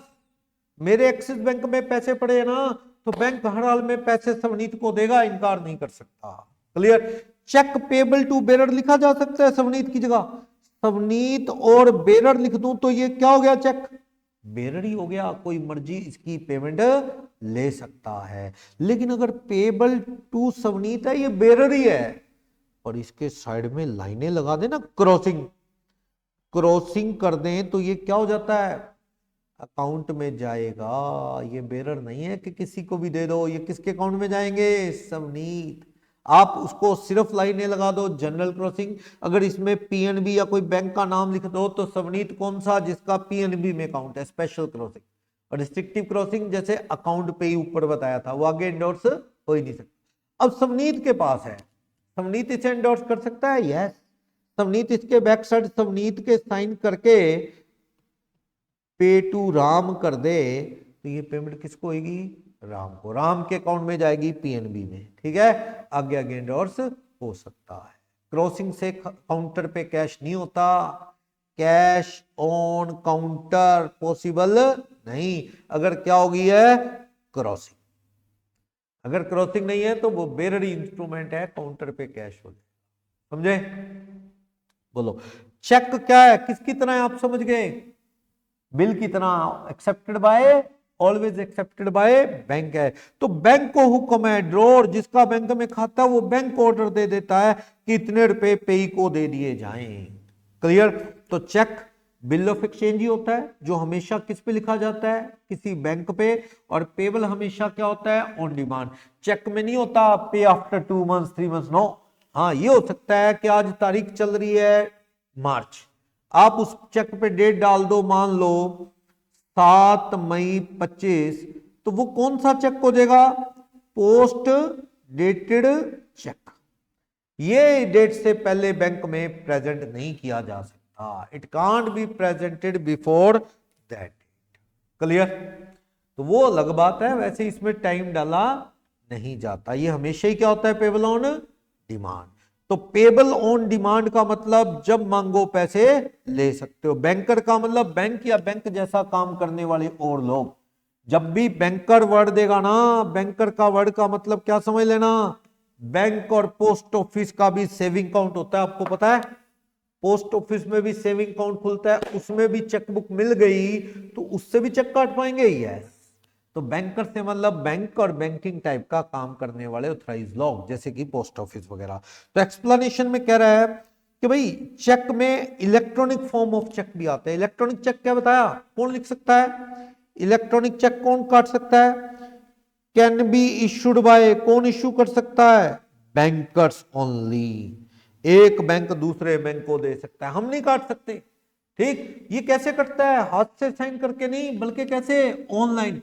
साइन कौन से होते हैं, डीएससी, डिजिटल साइन, और इनक्रिप्टेड फॉर्म में लिखा जाता है। उसको खोलने के लिए भी तो क्या चाहिए आपके पास, एक स्पेशल तरह का सॉफ्टवेयर। इनक्रिप्टेड एसिमेट्रिक फॉर्म में होता है, ये देखो, asymmetric crypto system, coding system से लिखा जाता है। डिजिटल साइन होते हैं, ठीक है, बायोमेट्रिक का नहीं है उसमें सिस्टम, डिजिटल साइन। बैंक दूसरे बैंक को देता है चेक, बड़ा फास्ट तरीका है चेक देने का। क्लियर है। तो कंप्यूटर रिसोर्सेज के थ्रू ये इस तरह के चेक तैयार होते हैं, साइन डिजिटली किए जाते हैं, बायोमेट्रिक हो या ना हो, नहीं होते आजकल बायोमेट्रिक, हाथ से साइन की जरूरत नहीं है, सिर्फ कौन से डिजिटल डोंगल लगाओ और कोडेड फॉर्म में लिखा जाता है ये, ठीक। तो इसका मीनिंग समझा रहा है, आईटी एक्ट में लिखा गया है डिजिटल सिग्नेचर क्या है, क्रिप्टो सिस्टम क्या है। दूसरा चेक है ट्रंकेटेड चेक। हाँ जी आप बताइए, ट्रंकेटेड चेक क्या होता है? Scan copy, yes. ये एक चेक नहीं है सही में, ये एक चेक की क्या है? Scan copy of a cheque signed by drawer. Drawer ने फिजिकली साइन किए। अब मान लो मैंने चेक काटा, सुमित ने चेक काटा किसके फेवर में? सुमित ने चेक काटा सवनीत के फेवर में। सवनीत रहता है बॉम्बे, अब वो क्लियरिंग में आएगा ना, सवनीत अपने बैंक में पीएनबी में डालेगा, पीएनबी सिरसा सुमित के अकाउंट से एक्सिस से निकालेगा ना पैसे। तो वो क्या है, पुराने टाइम में तो चेक ही आया करता था बाय पोस्ट बॉम्बे से सिरसा, आजकल क्या आएगा, वहां पीएनबी बैंक इस चेक की क्या बना लेगा, स्कैन कॉपी, और उसे मेल कर देगा सिरसा एक्सिस में। सिरसा एक्सिस सुमित के साइन वाइन मिला के पेमेंट भेज देगा।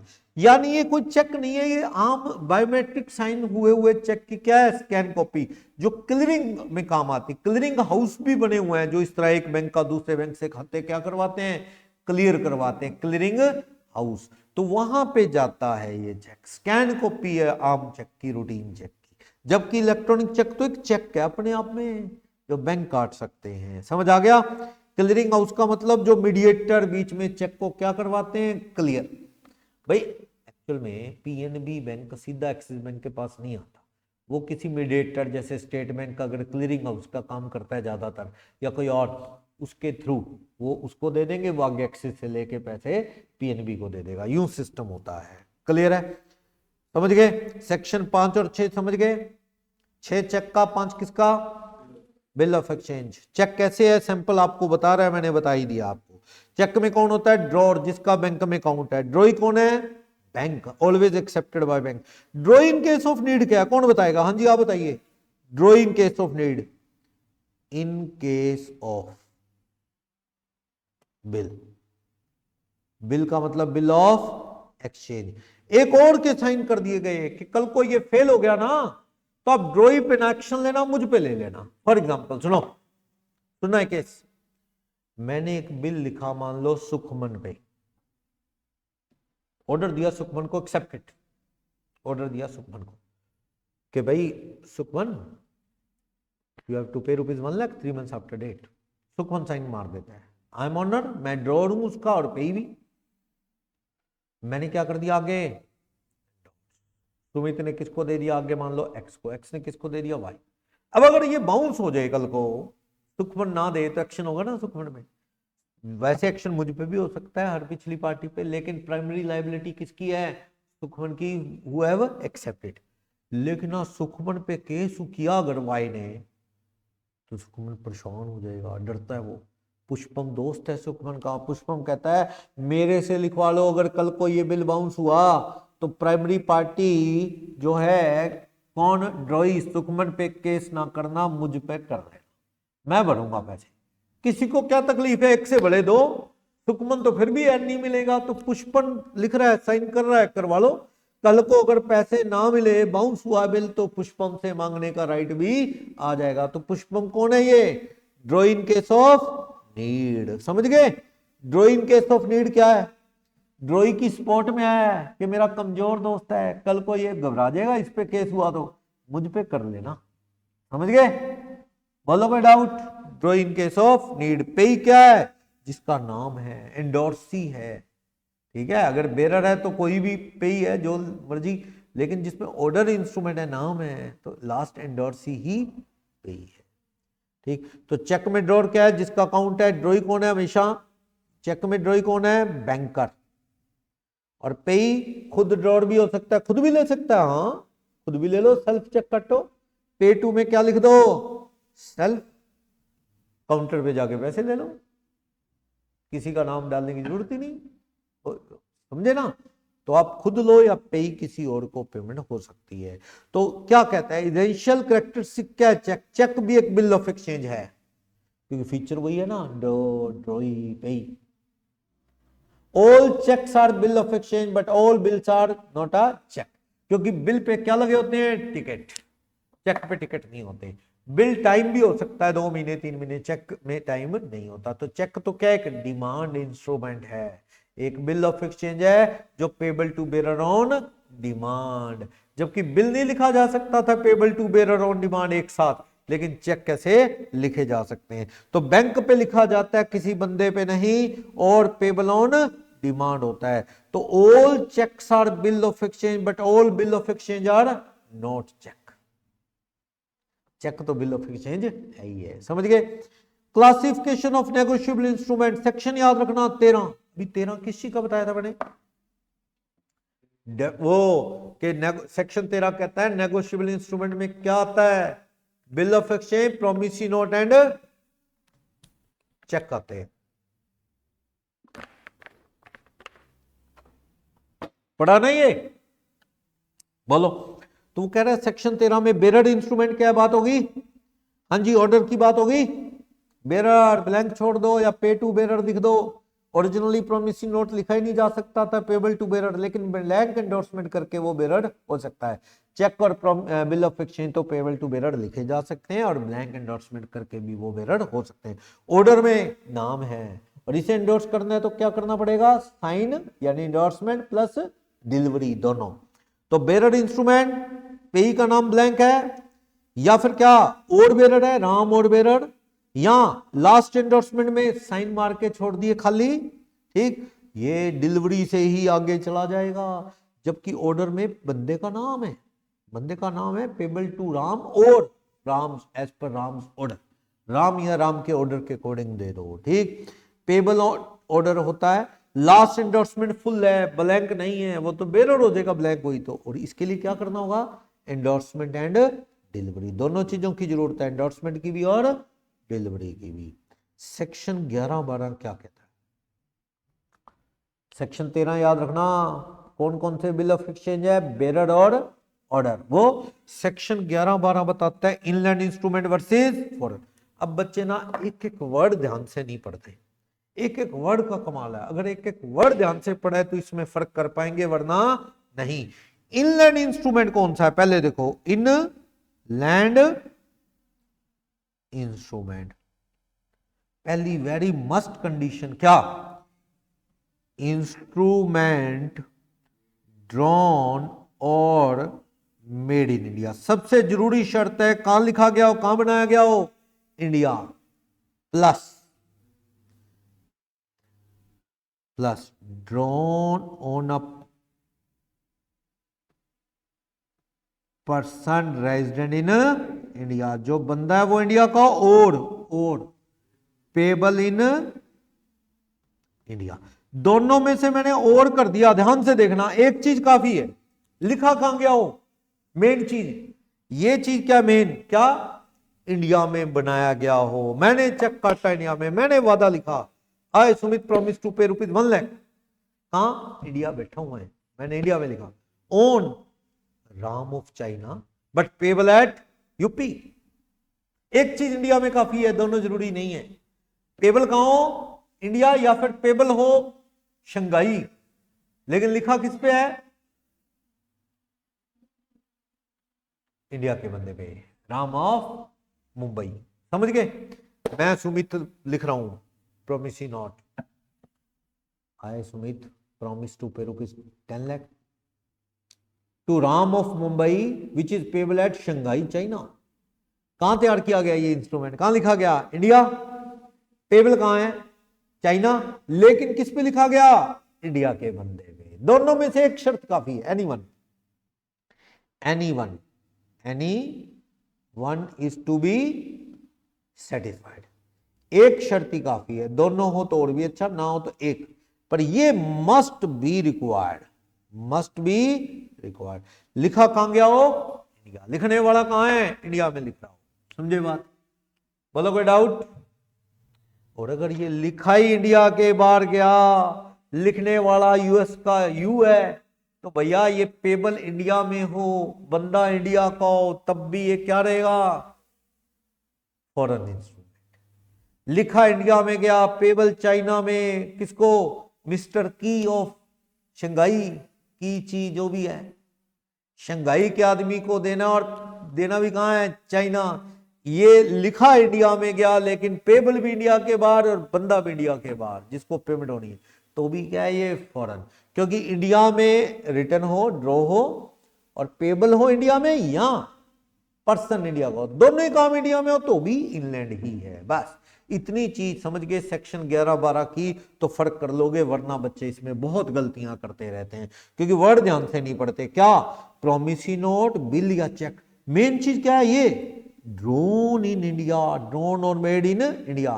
पेबल कहां हो, पेबल और drone upon a person resident India, और है यहां वर्ड क्या है, और मतलब या तो पेबल इंडिया में हो, या पर्सन जिसपे लिखा गया वो एक्सेप्टर, या वो जो पर्सन है ड्रॉई, वो क्या है, इंडिया का हो। एक चीज काफी है, एग्जांपल दे रहा है, प्रोमिसी नोट कोलकाता में लिखा, पेबल भी कहां है भाई, तो इनलैंड है, इनलैंड के एग्जांपल है ये। नेक्स्ट, एक बिल कहां लिखा गया, वाराणसी, ठीक है, इंडिया में। पर्सन कहां है, जोधपुर, पेमेंट सिंगापुर में हो, फर्क नहीं पड़ता। ड्रोन कहां किया गया, वाराणसी, इंडिया, और किस पे लिखा गया, जोधपुर के बंदे पे। पेबल सिंगापुर में, फर्क नहीं पड़ता, ये इनलैंड इंस्ट्रूमेंट है। आई मींस इनलैंड इंस्ट्रूमेंट। एक रेजिडेंट आगरा का बिल लिख रहा है, लिखने वाला कहां लिख रहा है, इंडिया में। किस पे लिख रहा है, मर्चेंट बी न्यूयॉर्क का है, और बी ने एक्सेप्ट भी कर लिया बिल। पेबल कहां है, मेन चीज, पेबल कहां है, दिल्ली। लिखा कहां गया, लिखा कहां गया, आगरा। पेबल कहां है, दिल्ली। और किस पे लिखा गया, drone on a person of New York, कोई फर्क नहीं पड़ता। पेबल हो गया ना इंडिया में, ड्रोन इंडिया में, तो ये कौन सा इंस्ट्रूमेंट है, इनलैंड इंस्ट्रूमेंट है। रेजिडेंट मुंबई ने बिल लिखा मुंबई में, बी ऑफ मथुरा पे, फिर वही बात, इनलैंड हो गया ना। लिखना कहां, इंडिया में, लिखा किस पे, बी ऑफ मथुरा पे।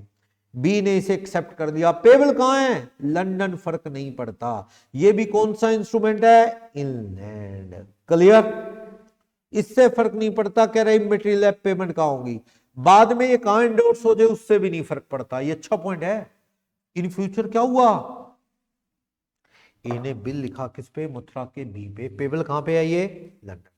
अब ए ने इस बिल को क्या कर दिया, आगे एंडोर्स कर दिया ऑस्ट्रेलिया के किसी बंदे को, मिस्टर के को, फर्क नहीं पड़ता। ये ड्रॉ इंडिया में हुआ, किस पे, इंडियन रेजिडेंट पे, पेबल जहां मर्जी हो, ये इनलैंड है। फ्यूचर में इंडोर्स कहां मर्जी हो जाए, फर्क नहीं पड़ता। ये क्या रहेगा, इनलैंड।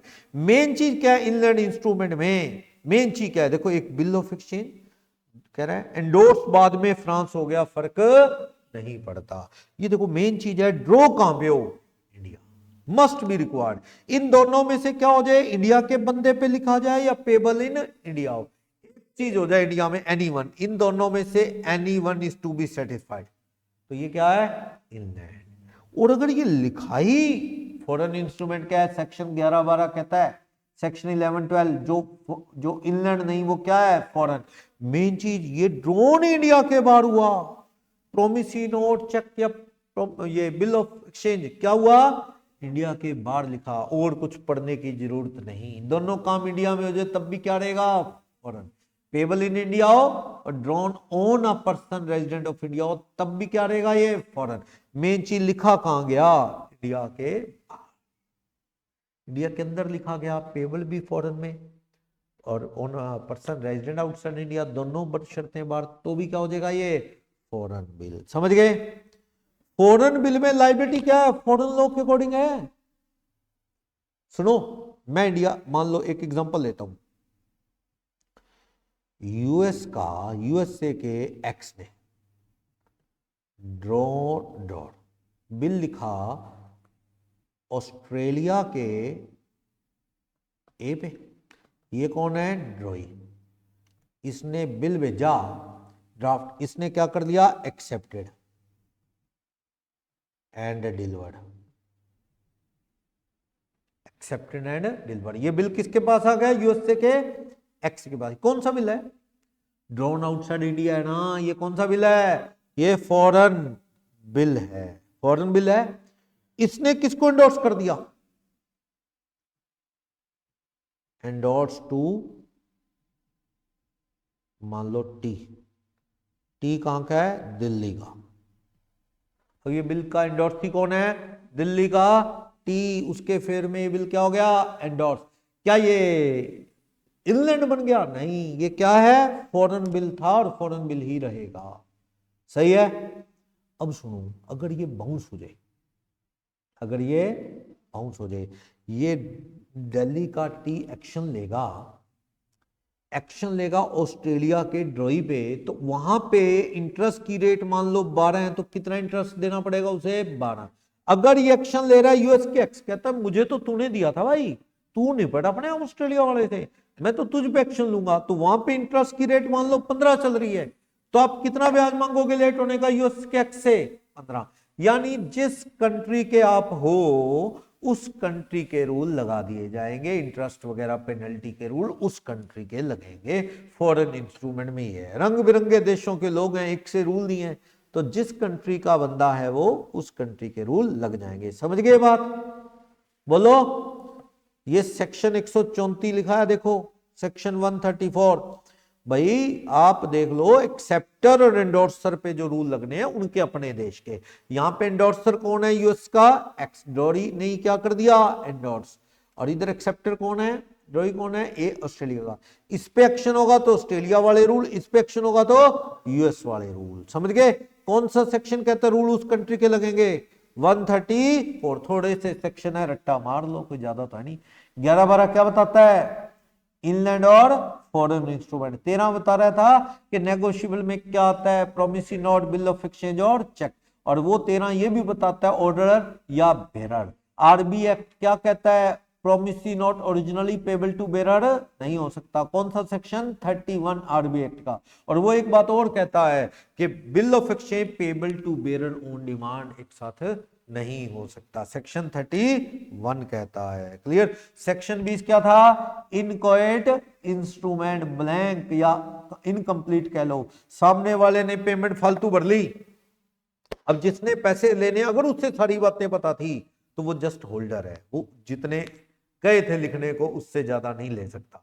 लेकिन अगर होल्डर ड्यू कोर्स के हाथ में आ गया, उससे पता नहीं, तो वो जितने लिखे हैं पूरे लेके रहेगा। Inchoate instrument section 20।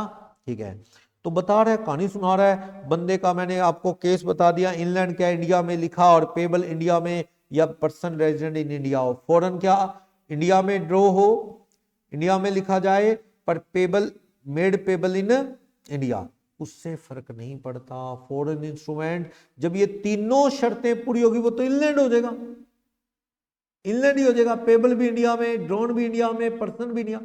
लेकिन अगर ये ड्रोन इंडिया के बाहर है तो ये क्या है? Foreign instrument. यही कह रहा है, फॉरेन इंस्ट्रूमेंट जब प्रोमिसरी नोट या चेक या bill of exchange is note India में ड्रॉ नहीं किया गया, या इंडिया में मेड नहीं किया गया, या इंडिया में पेबल लिखा किस पे गया छोड़ो, ड्रोन होना जरूरी है इंडिया में। क्लियर? इनकोएट अभी बता चुका हूं, कौन सा सेक्शन है इनकोएट का? बोलो। इनकोएट की फुल फॉर्म सेक्शन 20। क्या है इनकोएट की फुल फॉर्म?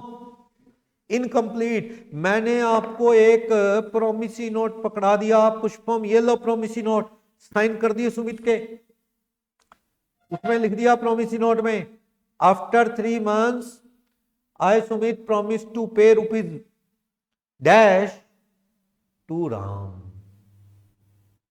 अमाउंट खाली छोड़ दिया, और मेरा विश्वास वाला बंदा है पुष्पम, दे दिया। अब पुष्पम को मैंने इसको कहा था कि लाख रुपए के करीब भरने हैं, लाख रुपए भरने हैं, पुष्पम को वो मैंने प्रोमिसरी नोट दे दिया। पुष्पम उस पे 1 20 भर के राम को दे दे, तो राम जानता है ये बात कि सुमित ने कितने लिखने को कहा है? 1 लाख, और इसने भर दिए मेरे दोस्त ने 1 20, ये उसका भी दोस्त है।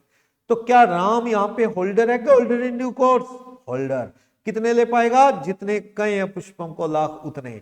लेकिन अगर उसको नहीं पता, मान लो 1 20 भर लिए, ठीक है, 1 20 लेगा, राम को कुछ नहीं पता, पुष्पम ने उससे सामान ले लिया जाके और थोड़ा, और 1 20 भर के दे दिया। राम को सच्चाई नहीं पता कि पुष्पम को लाख भरने को कहा है, तो वो 1 20 ही लेके रहेगा। या आगे आगे एंडोर्स कर दिया राम ने, आगे वाले एंडोर्सी को क्या पता कितना भरने को कहा था, अगले ने वैल्यू के बदले में लिया है, तो आगे वाला पर्सन क्या है, होल्डर इन ड्यू कोर्स। कितने पैसे लेके रहेगा, पूरे। तो इनकोएट इंस्ट्रूमेंट खतरनाक है, आप ब्लैंक छोड़ रहे हो, अमाउंट भरना चाहिए, कल को धोखा हो जाता है। तो ये कह रहा है कि इंस्ट्रूमेंट जो इनकम्प्लीट है किसी ना किसी तरह, ज्यादातर इनकम्प्लीट क्या होता है इसमें, साइन करके बंदा पकड़ा देता है अपने विश्वास वाले पर्सन को, और कुछ स्पेस खाली छोड़ देता है अक्सर अमाउंट वगैरह के लिए कि भर लेना। ये इनकोएट इंस्ट्रूमेंट है, सामने वाले को पावर है अमाउंट भरने की, लेकिन उसे बताया इतने भर, उतने भरेगा। ज्यादा भर ले, सामने वाला पूरे ले पाएगा अगर वो होल्डर इन ड्यू कोर्स है। अगर उसे पता है सच्चाई तो जितने उसने लेने हैं उतनी लाख ही ले पाएगा, ना कि 1 20। क्लियर। एस्टोपल वाला रूल है। अगला कहता है मेरे को क्या पता इसको कितने लिखने को कहा है, मैंने तो वैल्यू दी और सामान दिया, तो 1 20 का इसने मुझे चेक दिया, तो आप 1 20 ही लेके रहेंगे। Rule of doctrine of estoppel लगता है। तो आपकी लायबिलिटी क्या इनकोएट पे, वही बात है, जो साइन कर रहा है, डिलीवर कर रहा है इनकोएट वाला, वो होल्डर और होल्डर इन ड्यू कोर्स दोनों के लिए जिम्मेवार है। हालांकि फर्क किसका है, राइट का। होल्डर तो कितने ले पाएगा, फालतू वाले नहीं ले पाएगा, कांट रिकवर, उतने ले पाएगा जितने लिखने को कहा है, लेकिन होल्डर इन ड्यू कोर्स क्या ले पाएगा, पूरे। क्लियर, बोलो। ये चीज है, ब्लैंक इसलिए देना खतरनाक है, आप उसको पावर दे रहे हो किसको, भर के क्या कर ले, कंप्लीट कर ले। अब वो उसमें ज्यादा भर लेता है तो दिक्कत हो जाती है, आगे वाला पूरे मांगेगा अगर उसे रियलिटी नहीं पता थी, अगर उसे पता थी रियलिटी तो उतना ही मांगेगा। समझ गए, ये क्वेश्चन पढ़ लोगे ना, यस। अब आ जाओ एम्बिगियस बिल क्या है, एम्बिगियस इंस्ट्रूमेंट। सेक्शन याद करना, रट्टा मारना, कौन सा सेक्शन, 70। एक ऐसा जिसमें party, a party of negotiable instrument, for example such as, जो बिल है उसका जो ड्रॉई है ना, drawee of bill of exchange is fictitious, यानी नॉट एग्जिस्टेड, या फिर क्या है, माइनर, या क्या है, पागल, जिस पे कोई एक्शन नहीं हो सकता। सुन लो, एम्बिगियस, एम्बिगियस मींस कंफ्यूजन वाला। ये बिल है कि ये प्रोमिसी नोट है, ये पता नहीं लग पा रहा, क्यों, जिससे आपने एक्सेप्ट करवाया वो ड्रॉई क्या है, या तो दुनिया में नहीं है, वो ड्रॉई क्या है ही नहीं, या वो ड्रॉई क्या है, माइनर, पागल, तो उससे साइन करवाए उसका कोई मीनिंग नहीं। तो इस बिल ऑफ एक्सचेंज को सामने वाला क्या मान सकता है, bill of exchange can be treated as promissory note, depend आप पे करता है। समझ गए। सुनो, मैंने पुष्पम को कहा भाई मैं तुझे प्रॉमिसरी नोट दे दूं, वही पुष्पम प्रॉमिसरी नोट दे दूं 2 लाख का। पुष्पम कहता रहने दो सर, आपने पिछली बार भी मुझे लिख लिख के वादे किए थे, देते तो आप है नहीं पैसे। मैंने कहा एक दिन अचानक से आया, मेरे को पता था ये मेरे से प्रॉमिसरी नोट नहीं लेगा। मैंने क्या किया, मैंने कहा एक बिल दिया जो मैंने लिखा हुआ है, मैं ड्रॉ एक्सेप्टेड बाय अर्जुन, लिखा हुआ है after 3 months I Arjun promise to pay ₹1 lakh तो सुमित। मैं क्या कर रहा हूं, ये जो अर्जुन के साइन से एक्सेप्टेड, ये बिल ऑफ एक्सचेंज मैं पुष्पम को कहता हूं अर्जुन से ले लोगे पैसे 3 महीने बाद ₹1 लाख। पुष्पम सोचता है अर्जुन सर से अच्छा ही होगा, सर तो देते नहीं शायद, तो किससे ले लूंगा मैं, अर्जुन से। आपने बिल एंडोर्स करवा लिया, मैंने एंडोर्स कर दिया, ड्यू डेट पे आप पैसे लेने गए ना, अर्जुन पता कुछ बताया था, वो अर्जुन क्या निक्कर डाल के खेलता फिर रहा था, यानी वो क्या था, माइनर। जब पुष्पम ने जाके उसके घर में पूछा अर्जुन जी हैं, तो वो हंस के पागल हो रहे, अर्जुन जी कहते जाओ मैदान में खेल रहे हैं। ये गया तो पता लगा निक्कर डाला बच्चा वो। अब पुष्पम समझ गए इस बच्चे के पास कहां पैसे, कुछ कर भी नहीं सकता। वो समझ गया कि भाई इस बच्चे के साइन का कोई मीनिंग नहीं, सर का कमाल है। सुमित कौन था, draw accepted by Arjun which who is minor. तो ये कौन सा बिल है, एम्बिगियस। क्लियर। तो आप अब क्या मानना, मुझे प्राइमरी पार्टी मान लेना। यहां वैसे प्राइमरी पार्टी तो कौन होती है, ड्रॉई। तो ये बिल ऑफ एक्सचेंज नहीं, बल्कि क्या मान सकते हैं आप इसे, प्रॉमिसी नोट, क्योंकि यहां पे दो बंदे है ही नहीं ना, अर्जुन माइनर है या अर्जुन दुनिया में नहीं है, तो ड्रॉर का कमाल है मैंने अर्जुन से साइन करवाए, या दुनिया में है ही नहीं अर्जुन, ठीक है, तो इसका मतलब मैंने ही साइन मारे अर्जुन के, तो आप इसे प्रॉमिसी नोट मान सकते हो बजाय किसके, बिल ऑफ एक्सचेंज। इससे क्या होगा, प्रॉमिसी नोट में प्राइमरी पार्टी पहले लायबल होती है, यानी कौन लायबल हो जाएगा प्रॉमिसी नोट के केस में, सुमित ड्रॉरी क्या मान लिया जाएगा, ड्रॉई। क्लियर, ये क्यों काटा वैसे पता है, कल तुमको तो पोल खुलेगी, एक बार तो पुष्पम टिक गया ना, 2-3 महीने बाद में दे दूंगा पैसे, मेरे को पता है अर्जुन तो दे नहीं पाएगा, मेरे पास आएगा मैं इंतजाम करके दे दूंगा, वैसे ये मेरे से प्रॉमिसी नोट ले नहीं रहा था, समझ गए। तो एम्बिगियस इंस्ट्रूमेंट क्या है, एक ऐसा इंस्ट्रूमेंट कि वो प्रॉमिसी नोट है कि बिल कंफ्यूजन होती है, इल्यूजन होता है, एम्बिगियस मींस नॉट सर्टेन, तो वो क्या है, सामने वाले होल्डर की मर्जी से बिल मानने चाहे प्रॉमिसरी नोट, ये एक वेग इंस्ट्रूमेंट है जो ड्रॉई है, दुनिया में नहीं है, तो साइन किसने मारे उसके, ड्रॉर ने मारे, तो वो ड्रॉर का प्रॉमिसी नोट ही समझ लो, इसकी आइडेंटिटी बिल की ना हो के किसकी है, प्रॉमिसी नोट की, ये डिस्क्रिशनरी पावर है सामने वाले होल्डर की, क्या मानना है, क्लियर, बोलोगे डाउट।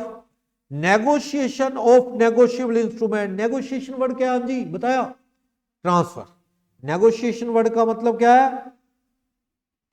ट्रांसफर, कैसे होता है बता चुका हूं, बेरर कैसे ट्रांसफर होता है, डिलीवरी, ऑर्डर कैसे होता है, डिलीवरी एंड साइन, यानी एंडोर्समेंट प्लस साइन, तो नेगोशिएबल इंस्ट्रूमेंट फ्रीली ट्रांसफरेबल होते हैं एक पर्सन से दूसरे को, सेक्शन 14 नेगोशिएबल एक्ट का क्या कहता है, एक पर्सन से नेगोशिएबल इंस्ट्रूमेंट दूसरे को जाते हैं, क्यों जाते हैं, ताकि उसको उसका क्या मान लिया जाए, ऑनर, नौकर को पकड़ाना शेल्फ पे रख दे तो ये क्या है, नेगोशिएशन नहीं है, नेगोशिएशन का एम दूसरे को क्या बनाना, मालिक बनाना, ओनरशिप ट्रांसफर करना है, एक से बंदा दूसरा मालिक बन जाए, डिलीवरी से होगा बेरर वाला, डिलीवरी एंड एंडोर्समेंट से होगा ऑर्डर वाला, सेक्शन 14 ये कहता है नेगोशिएशन, सेक्शन 14 किसका, 11-12 किसका था, इनलैंड और फॉरेन इंस्ट्रूमेंट, 13 जो किसका था वो बताता था क्या क्या है नेगोशिएबल इंस्ट्रूमेंट में, चेक,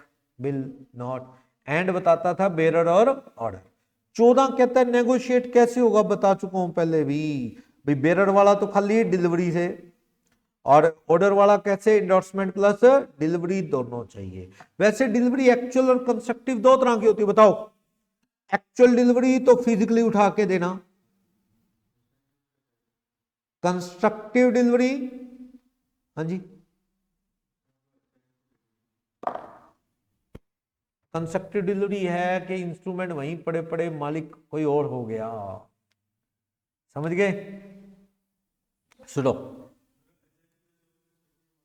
हाँ मतलब जैसे मान लो मैंने आरजू को कहा, आरजू आप ना आगे वाले बंदे से एक इंस्ट्रूमेंट पकड़ लो ना, मैंने लेना है मुझसे, ये पकड़ लाए इंस्ट्रूमेंट, फिर आरजू का फोन आया, सर ये मैं वो चेक है वो मैं आपको कहाँ दूं, मैंने कहा ऐसा करो आरजू तुम ही रख लो, तुम रख लो, तुम्हें पैसे देने हैं ना, तुम रख लो, तुम ले लेना पैसे इस चेक के, ये क्या हो गया, कंस्ट्रक्टिव डिलीवरी, फिजिकली उठा के देना पड़ा क्या आपको, नहीं, ये क्या है, ओनर बदल गया, तो दैट इज कंस्ट्रक्टिव डिलीवरी, तो फिजिकली उठा के देना एक्चुअल, तो प्रोमिसी नोट और बिल चेक ये बेरर हो तो डिलीवरी काफी है, ऑर्डर होंगे तो क्या डिलीवरी प्लस साइन दोनों चाहिए, क्लियर, बंदे ने साइन किए जेड के फेवर में, ड्रॉर में रख दिए और मर गया रात को, तो क्या ये सामने वाला मालिक बन जाएगा, नहीं, उसके परिवार वाले भी ओनरशिप किसी को ट्रांसफर अब नहीं कर सकते, क्योंकि डिलीवरी से पहले ही मर गया, चेक काट के या एंडोर्समेंट करके मर गया, डिलीवरी दी नहीं तो सामने वाला ओनर बना नहीं, समझ आया, बोलो, ये वही केस है, सेक्शन कौन सा था ये 14 जो किसकी बात करता था, नेगोशिएशन, अब आ जाओ सेक्शन 47 क्या कहता है, नेगोशिएशन बाय डिलीवरी, आ गई बात वही, नेगोशिएशन बाय डिलीवरी, कौन सा सेक्शन 14 तो नेगोशिएशन का मीनिंग समझा रहा था, अब ये स्पेसिफिकली बता रहा है सेक्शन 47 डिलीवरी, कहता है सेक्शन 18 की रिस्ट्रिक्शन के अलावा प्रोमिसी नोट, बिल, चेक जो पेबल टू बेरर होते हैं उनकी डिलीवरी से ही वो नेगोशिएट हो जाते हैं, सेक्शन 58 रिस्ट्रिक्ट करता है, हाँ जी, अब आपको जी सेक्शन 18 को छोड़ दो, सेक्शन 18 कहता है चुराना, बेरड़ को कोई चुरा के ले जाना मालिक नहीं बनता। पर लड़ाई की जड़ है ये, क्यों? क्योंकि किसी को क्या पता चुराया है, समझ गए? लेकिन लोग क्या कहते हैं, आपको गिरा हुआ सड़क पे बेरड़ चेक मिल गया, पेटू क्या है? बेरड़, रोड पे गिरा हुआ मिल गया, वेदर यू आर ओनर नहीं। चुराना, फ्रॉड करके या कैसे गिरा हुआ मिलना, आप इससे आपके पास है तो आप मालिक नहीं। लेकिन इस कंडीशन सेक्शन 58 वाली छोड़ दो, सेक्शन 47 कहता है बेरड़ वालों में क्या होता है, डिलीवरी दे दो तो वही सामने वाला क्या बन जाता है? मालिक बन जाता है। क्लियर? बोलो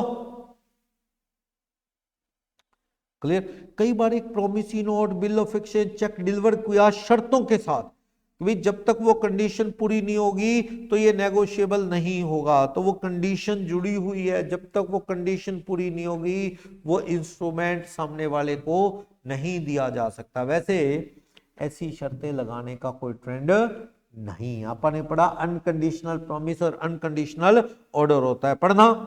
ए होल्डर एक नेगोशिएबल इंस्ट्रूमेंट का जो क्या है, पेबल टू बेरर, अगर वो B deliver it to B agent to keep for B, भाई उसने बी को दे दिया, जो कि किसका, बी के एजेंट को दे दिया, अभी बी को दे देना, साइन तो चाहिए नहीं, डिलीवरी दे दो काफी है, बी है उसके एजेंट को दे दिया। नेक्स्ट, ए होल्डर है नेगोशिएबल इंस्ट्रूमेंट का जो पेबल टू बेरर है, किसके पास पड़ा है? ए के बैंक के पास जी। कंस्ट्रक्टिव डिलीवरी का एग्जांपल देगा, क्या है ये इंस्ट्रूमेंट, किसके पास है? ए के पास, वो क्या है? Payable to bearer. इसने किसको पकड़ा रखा है? वो अपने बैंक को। ए के पास इंस्ट्रूमेंट था, उसने कहा चोरी चोरी ना हो जाए, किसको दे दिया? उसने अपने बैंक वालों को दे दिया, जो कि किसके बैंक वाले हैं? बी के भी बैंक वाले हैं। डायरेक्ट ए बैंक को कहता है ये इंस्ट्रूमेंट उसके क्लाइंट बी के लिए रख लो, बी के अकाउंट में डाल देना, तो बैंकर ऐसा ही करता है। अब बैंक के पास पड़ा हुआ वो इंस्ट्रूमेंट ए का है कि बी का है? बी का है। बैंक पैसे लेके किसके अकाउंट में डालेगा? कल को बी के अकाउंट में डालेगा। तो ये कौन सी डिलीवरी है? कंस्ट्रक्टिव। ये इंस्ट्रूमेंट क्या हो चुका है? नेगोशिएट हो चुका है। कौन मालिक बन चुका है? बी। हाँ जी सुनो, थोड़ा डिलीवरी का तरीका अलग है ना, फिजिकली उठा के नहीं दिया। सुनो, एक इंस्ट्रूमेंट पेबल टू बेरर था मेरे पास, मैं बी को देता, उसकी बजाय मैंने क्या किया? बैंक को दे रखा है, बैंक को फोन कर दिया, जी मेरे अकाउंट की तरह आपके पास एक बी नाम के आदमी का भी अकाउंट है। वो कहते हैं हाँ है, ये चेक बी के अकाउंट में जमा करा देना, आगे से पैसे लेके, ये बी के लिए रख लो। तो अब वो इंस्ट्रूमेंट किसका है? बी का। बैंक पैसे लेके किसके अकाउंट में डालेगा? बी। तो क्या डिलीवर हो गया ये इंस्ट्रूमेंट? यस। कौन मालिक बन गया? बी। तो फिजिकली उठा के मैंने नहीं दिया, बैंक को ऑर्डर दे दिया। ये कोल्ड स्टोर वाला नहीं हो गया, माल बेचने पे कोल्ड स्टोर को कह दिया मेरा नाम हटा के सामान बी के नाम लिख लो, तो वो कंस्ट्रक्टिव डिलीवरी, फिजिकली देना जरूरी नहीं। सेक्शन 47 तो बता रहा था नेगोशिएशन डिलीवरी से ही हो जाएगी, बस जिसको डिलीवरी दे दो वही मालिक, एक्चुअल चाहे कंस्ट्रक्टिव। क्लियर? कंडीशन वाली बात लिखी है पर कंडीशनल आजकल लगती नहीं। ओके, सेक्शन 47 कह रहा था सेक्शन 58 चोरी चारी गिरे हुए मिलने के अलावा बस डिलीवरी से ही मालिक बदल जाए, उसमें नहीं, चोरी चारी में आप मालिक नहीं बनेंगे कभी भी। ठीक। सेक्शन 48 डिलीवरी बाय एंडोर्समेंट, कौन सा सेक्शन? 48। ऑर्डर इंस्ट्रूमेंट सेक्शन 58 की रिस्ट्रिक्शन के अलावा, वही चुरा के, गन दिखा के, चुरा के, धोखे से इंस्ट्रूमेंट लेने से मालिक आप नहीं बनते, झूठे साइन से। वैसे ऑर्डर वाले में sign and endorsement, sign and delivery दोनों से ओनरशिप बदल जाएगी। सेक्शन कौन सा? 48। क्लियर? बोलो। बस थोड़ा एक टॉपिक लास्ट, फिर वो आ जाएगा अगली क्लास में, खत्म कर देंगे। चलो सेक्शन 46। हाँ जी बताओ, याद रख लोगे सेक्शन? ज्यादा नहीं मैं कह रहा, लिमिटेड, बस अब उतने जो बिल्कुल limited exam point of view से। ज्यादा पढ़ना, नोट्स की डिटेल रिकॉर्डिंग है उसमें, तो क्रॉसिंग के टाइप भी हैं, हर चीजों के एग्जाम्पल भी ज्यादा है, एम्बिगियस बिल के भी एग्जाम्पल हैं, इनक्वाइट के भी हैं, यहाँ पे एग्जाम्पल कम है। आईसीआई क्या करता है? मेन टेक्स्ट देता है लिमिटेड, क्वेश्चंस कम देता है, लास्ट में थोड़े से क्वेश्चन लगा देता है, लेकिन कंसेप्ट इतने चाहिए, मैं ये कहना चाहता हूँ। एक्स्ट्रा क्वेश्चन अपनी बुकलेट्स में और अपनी वीडियो रिकॉर्डेड है, वहां से डिटेल में देखना चाहो देख सकते हो। ठीक। सेक्शन 46 47 क्या बताता? मेयर डिलीवरी से ही ओनरशिप चले जाएगी। 48 क्या बता रहा है? Order instrument. 46 कहता है क्या इंपॉर्टेंस है डिलीवरी की? तो भैया इंपॉर्टेंस तो है, डिलीवरी नहीं दोगे तो ओनरशिप ट्रांसफर नहीं होगी, ये पूछ रहा है। कहता क्या डिलीवरी जरूरी है और क्या? चेक काट के घर में ही रख लो, डिलीवरी ना दो तो उसका कोई मीनिंग है? प्रोमिसी नोट में प्रोमिस लिख के सामने वाले को पकड़ाओ ही ना तो उसका कोई मीनिंग है? इंडोर्समेंट करके डिलीवरी ना दो तो कोई मीनिंग है? बंदा ड्रॉर में इंडोर्समेंट करके रख के मर गया, डिलीवरी नहीं दी, तो क्या सामने वाला जिसको इंडोर्सी है वो मालिक बनेगा? नहीं। क्या उसका परिवार वाले जो मर गया इंडोर्सर, उसके परिवार वाले उसे इंडोर्स कर, वो तो हो ही चुका है, डिलीवरी कर दें इंडोर्सी को तो क्या वो मालिक बन जाएगा? नहीं।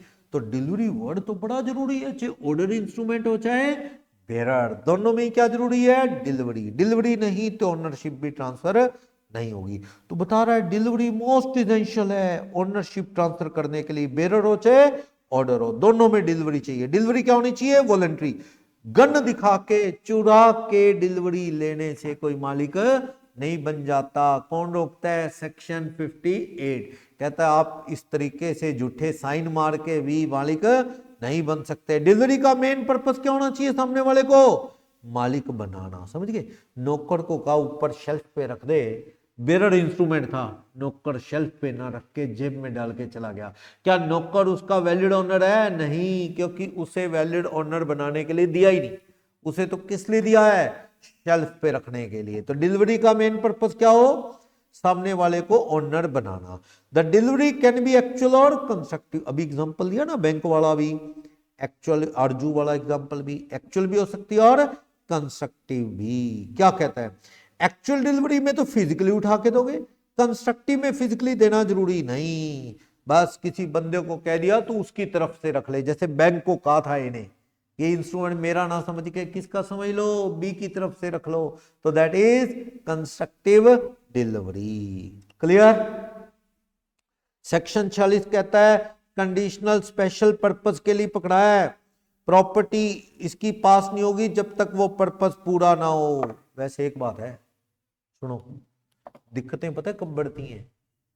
मैंने नौकर को पकड़ाया, स्पेशल पर्पस है, ले भाई, नौकर को कहा ये ले बेरर चेक है, मैंने कहा जाके ना राम प्रताप को दे। नौकर को क्या कहा? ले भाई मेरे मान लो पालाराम को कहा, पालाराम ये ले चेक, जाके किसको दे दे? राम प्रताप को। क्या नौकर मालिक है उसका? नहीं। उसे किस लिए दिया है? रखने के लिए नहीं, बल्कि किसको देने के लिए? राम प्रताप। पता क्या है? बेरर है। अब राम प्रताप को ना दे के पालाराम कहीं से सामान ले लेता है, 25,000 का एलईडी और सामान लेके, वो 25,000 का था वो चेक बेरर, और 25,000 का चेक वो दुकान वाले को पकड़ा देता है, लो जी बेरर चेक हमारे सेठ का है 25,000 रुपए का। उसको नहीं पता भी नौकर ने धोखा किया है, उसको लगा भी नौकर को पकड़ा है, नौकर को यूज करने के लिए दिया होगा। सामने वाला क्या उस केस में उससे सच्चाई नहीं पता, सामने वाला कौन है? Holder in due course. क्या वो पेमेंट लेके रहेगा मुझसे? यस। तो इसलिए होल्डर इन ड्यू कोर्स के हाथ में जाके ओनरशिप वैलिड हो जाएगी। नौकर ही रखे बैठा रहे तो, नौकर ही रखे बैठा रहा पालाराम, कल को मैंने बैंक को रोक दिया अभी पेमेंट मत करना इस चेक की, और कल को नौकर मुझ पे केस लगाए चेक बाउंस होने का, तो वो नहीं लगा सकता। ठीक है, वो नहीं लगा सकता। सही है? बोलो कोई डाउट? ये तो जब तक डिलीवरी कंप्लीट नहीं हो जाती इंस्ट्रूमेंट एंडोर्स नहीं होगा, सामने वाले एंडोर्स तो होगा, वैलिड ओनरशिप ट्रांसफर नहीं होगी। तो डिलीवरी बहुत जरूरी है, चेक काटना ही काफी नहीं, जब तक सामने वाले को ट्रांसफर नहीं करोगे ओनरशिप सामने वाले की नहीं होगी। क्लियर? बंदा मर गया, बोले केस बता चुका हूं बार बार, चेक काटा डिलीवरी से पहले, एंडोर्समेंट के एंडोर्समेंट होगी डिलीवरी से पहले, मर गया, तो उसका रिप्रेजेंटेटिव भी इसकी डिलीवरी कर दे तो वैलिड ओनरशिप नहीं होगी। नए सिरे से नए इंस्ट्रूमेंट लो उसके रिप्रेजेंटेटिव से, लेकिन वो पुराना मरे हुए की डिलीवरी परिवार वाले भी नहीं कर सकते ओनरशिप। सेक्शन 57 कहता है ये मरने वाला केस, ठीक है ना, रिप्रेजेंटेटिव वाला। कौन सा सेक्शन? 57। 58 क्या कहता था? गिरी हुई चीज, चुराई हुई, धोखे से ली हुई चीज में आप मालिक नहीं बनते, वो डिलीवरी का कोई मीनिंग नहीं। तो डेथ होगी तो छुट्टी, एजेंसी वैलिड नहीं है ना, ना ना, एजेंसी वैलिड नहीं। एक संत महात्मा मरे थे, अगर मैंने आपको एग्जांपल दिया हो, है नहीं, मरने के बाद नहीं, वैसे कर सकता है, मरने के बाद नहीं। सुनो, मैं आपको रियल लाइफ का केस बता देता हूं। एक संत महात्मा थे, उन्होंने अपने एजेंट बना रखे थे, समझ गए। सुनो, पावर ऑफ अटॉर्नी दे रखी थी, संत महात्मा थे, करोड़ों की प्रॉपर्टी, काम करने, चेक काटने की, प्रॉपर्टी खरीद बेच की पावर उन्होंने किसको दे रखी थी? अपने चेलों को। 3-4 उन्होंने पावर ऑफ अटॉर्नी दे रखी थी। एक दिन अचानक से एजेंट उसकी संत जी एक्सपायर हो गए। डॉक्टर ने चेक करके उनको क्या डिक्लेयर कर दिया? डेड। उनके जो एजेंट थे ना, जिनको पावर ऑफ अटॉर्नी थी, उन्होंने कहा नहीं नहीं मरे नहीं है। उन्होंने कहा महात्मा जी मरे नहीं, समाधि में गए हैं, उठ जाएंगे। वो डॉक्टर कह रहे मर गए। उन्होंने उनकी बॉडी फ्रीजर में लगा दी, ठंडे कमरे में, बॉडी खराब ना हो। क्या नहीं, गुरुजी जिंदा हैं, समाधि में क्या आएंगे। डॉक्टर कह रहे हैं मर गए भैया, गया आता क्या? कहते भाई समाधि में। लोग परेशान, यार लोग अंधविश्वासी तो हिंदुस्तान में ही। लोगों ने सोचा नहीं नहीं महान आत्मा होंगे, आएंगे, समाधि में गए, सुना है योगी सांस रोक लेते थे ऐसे। पता है वो क्या ड्रामा था? यही वाला। मान लो पावर ऑफ अटॉर्नी है, वो तो खत्म, डेथ होती, एजेंट की एजेंसी खत्म। वो उन्होंने दिखाया भी मरा नहीं है, समाधि में है, तो उससे क्या उनकी एजेंसी बची रहेगी, पावर ऑफ अटॉर्नी बची रहेगी, और धड़ाधड़ वो क्या करेंगे, प्रॉपर्टी इधर उधर ट्रांसफर कर लेंगे, चेक एंडोर्स कर देंगे, समझ गए वो ड्रामा, क्योंकि वो एजेंसी खत्म हो जाती है। क्लियर? तो ये चीज है। वैसे एजेंट कर सकता होता है, लेकिन मरने के बाद। ओके, तो बता रहा था डिलीवरी इफेक्टिव होगी, नेगोशिएशन बिटवीन पार्टीज। यस, एक दूसरे के जो इमीडिएट पार्टी है, आप उस वो आगे देखो, कल को बाउंस हो जाए तो आप किसको ब्लेम करोगे? इमीडिएट पिछली पार्टी को ना। एक इंस्ट्रूमेंट मैंने एक्सेप्ट किया, लिखा किसने था? पुष्पम ने। पुष्पम को दे दिया साइन करके। पुष्पम ने आरजू को, अर्जुन ने सुखमन को, सुखमन ने सवनीत को, सवनीत ने मान लो एक्स को, एक्स ने वाई को। कल को बाउंस हो जाए तो वाई किसके पास जाएगा? जा तो पिछले किसी के पास भी सकता है, लेकिन उसकी इमीडिएट पार्टी कौन है? एक्स। एक्स की इमीडिएट पार्टी सवनीत, सवनीत की इमीडिएट पार्टी सुखमन, सुखमन की इमीडिएट पार्टी आरजू। ऐसे आप पिछले वालों और पिछले वालों को जानते ही नहीं, उनके पास क्यों जाओगे? आप किसके पास ब्लेम करोगे? अपनी इमीडिएट प्रीवियस पार्टी को, कि भाई तूने दिया था, ये तू उठा, ठीक है, तूने ट्रांसफर किया था, तो आप उसको कहोगे। और वही डिलीवरी आपको देके गया था ना, साइन एंडोर्समेंट उसने की, और बेरर है तो उसने उठा के आगे दिया, डिलीवरी उसने ही दी, इमीडिएट पार्टी। तो सेक्शन 57 कहता है वही बात, लीगल रिप्रेजेंटेटिव जो मर गया है वो नेगोशिएट नहीं कर सकता इंस्ट्रूमेंट को। भाई लिखा इंस्ट्रूमेंट मरने के पहले, मर गया डिलीवरी से पहले, तो वो डिलीवरी परिवार वाले दे सकते हैं क्या? नहीं। क्लियर? डिलीवरी नहीं दे सकता, ठीक है।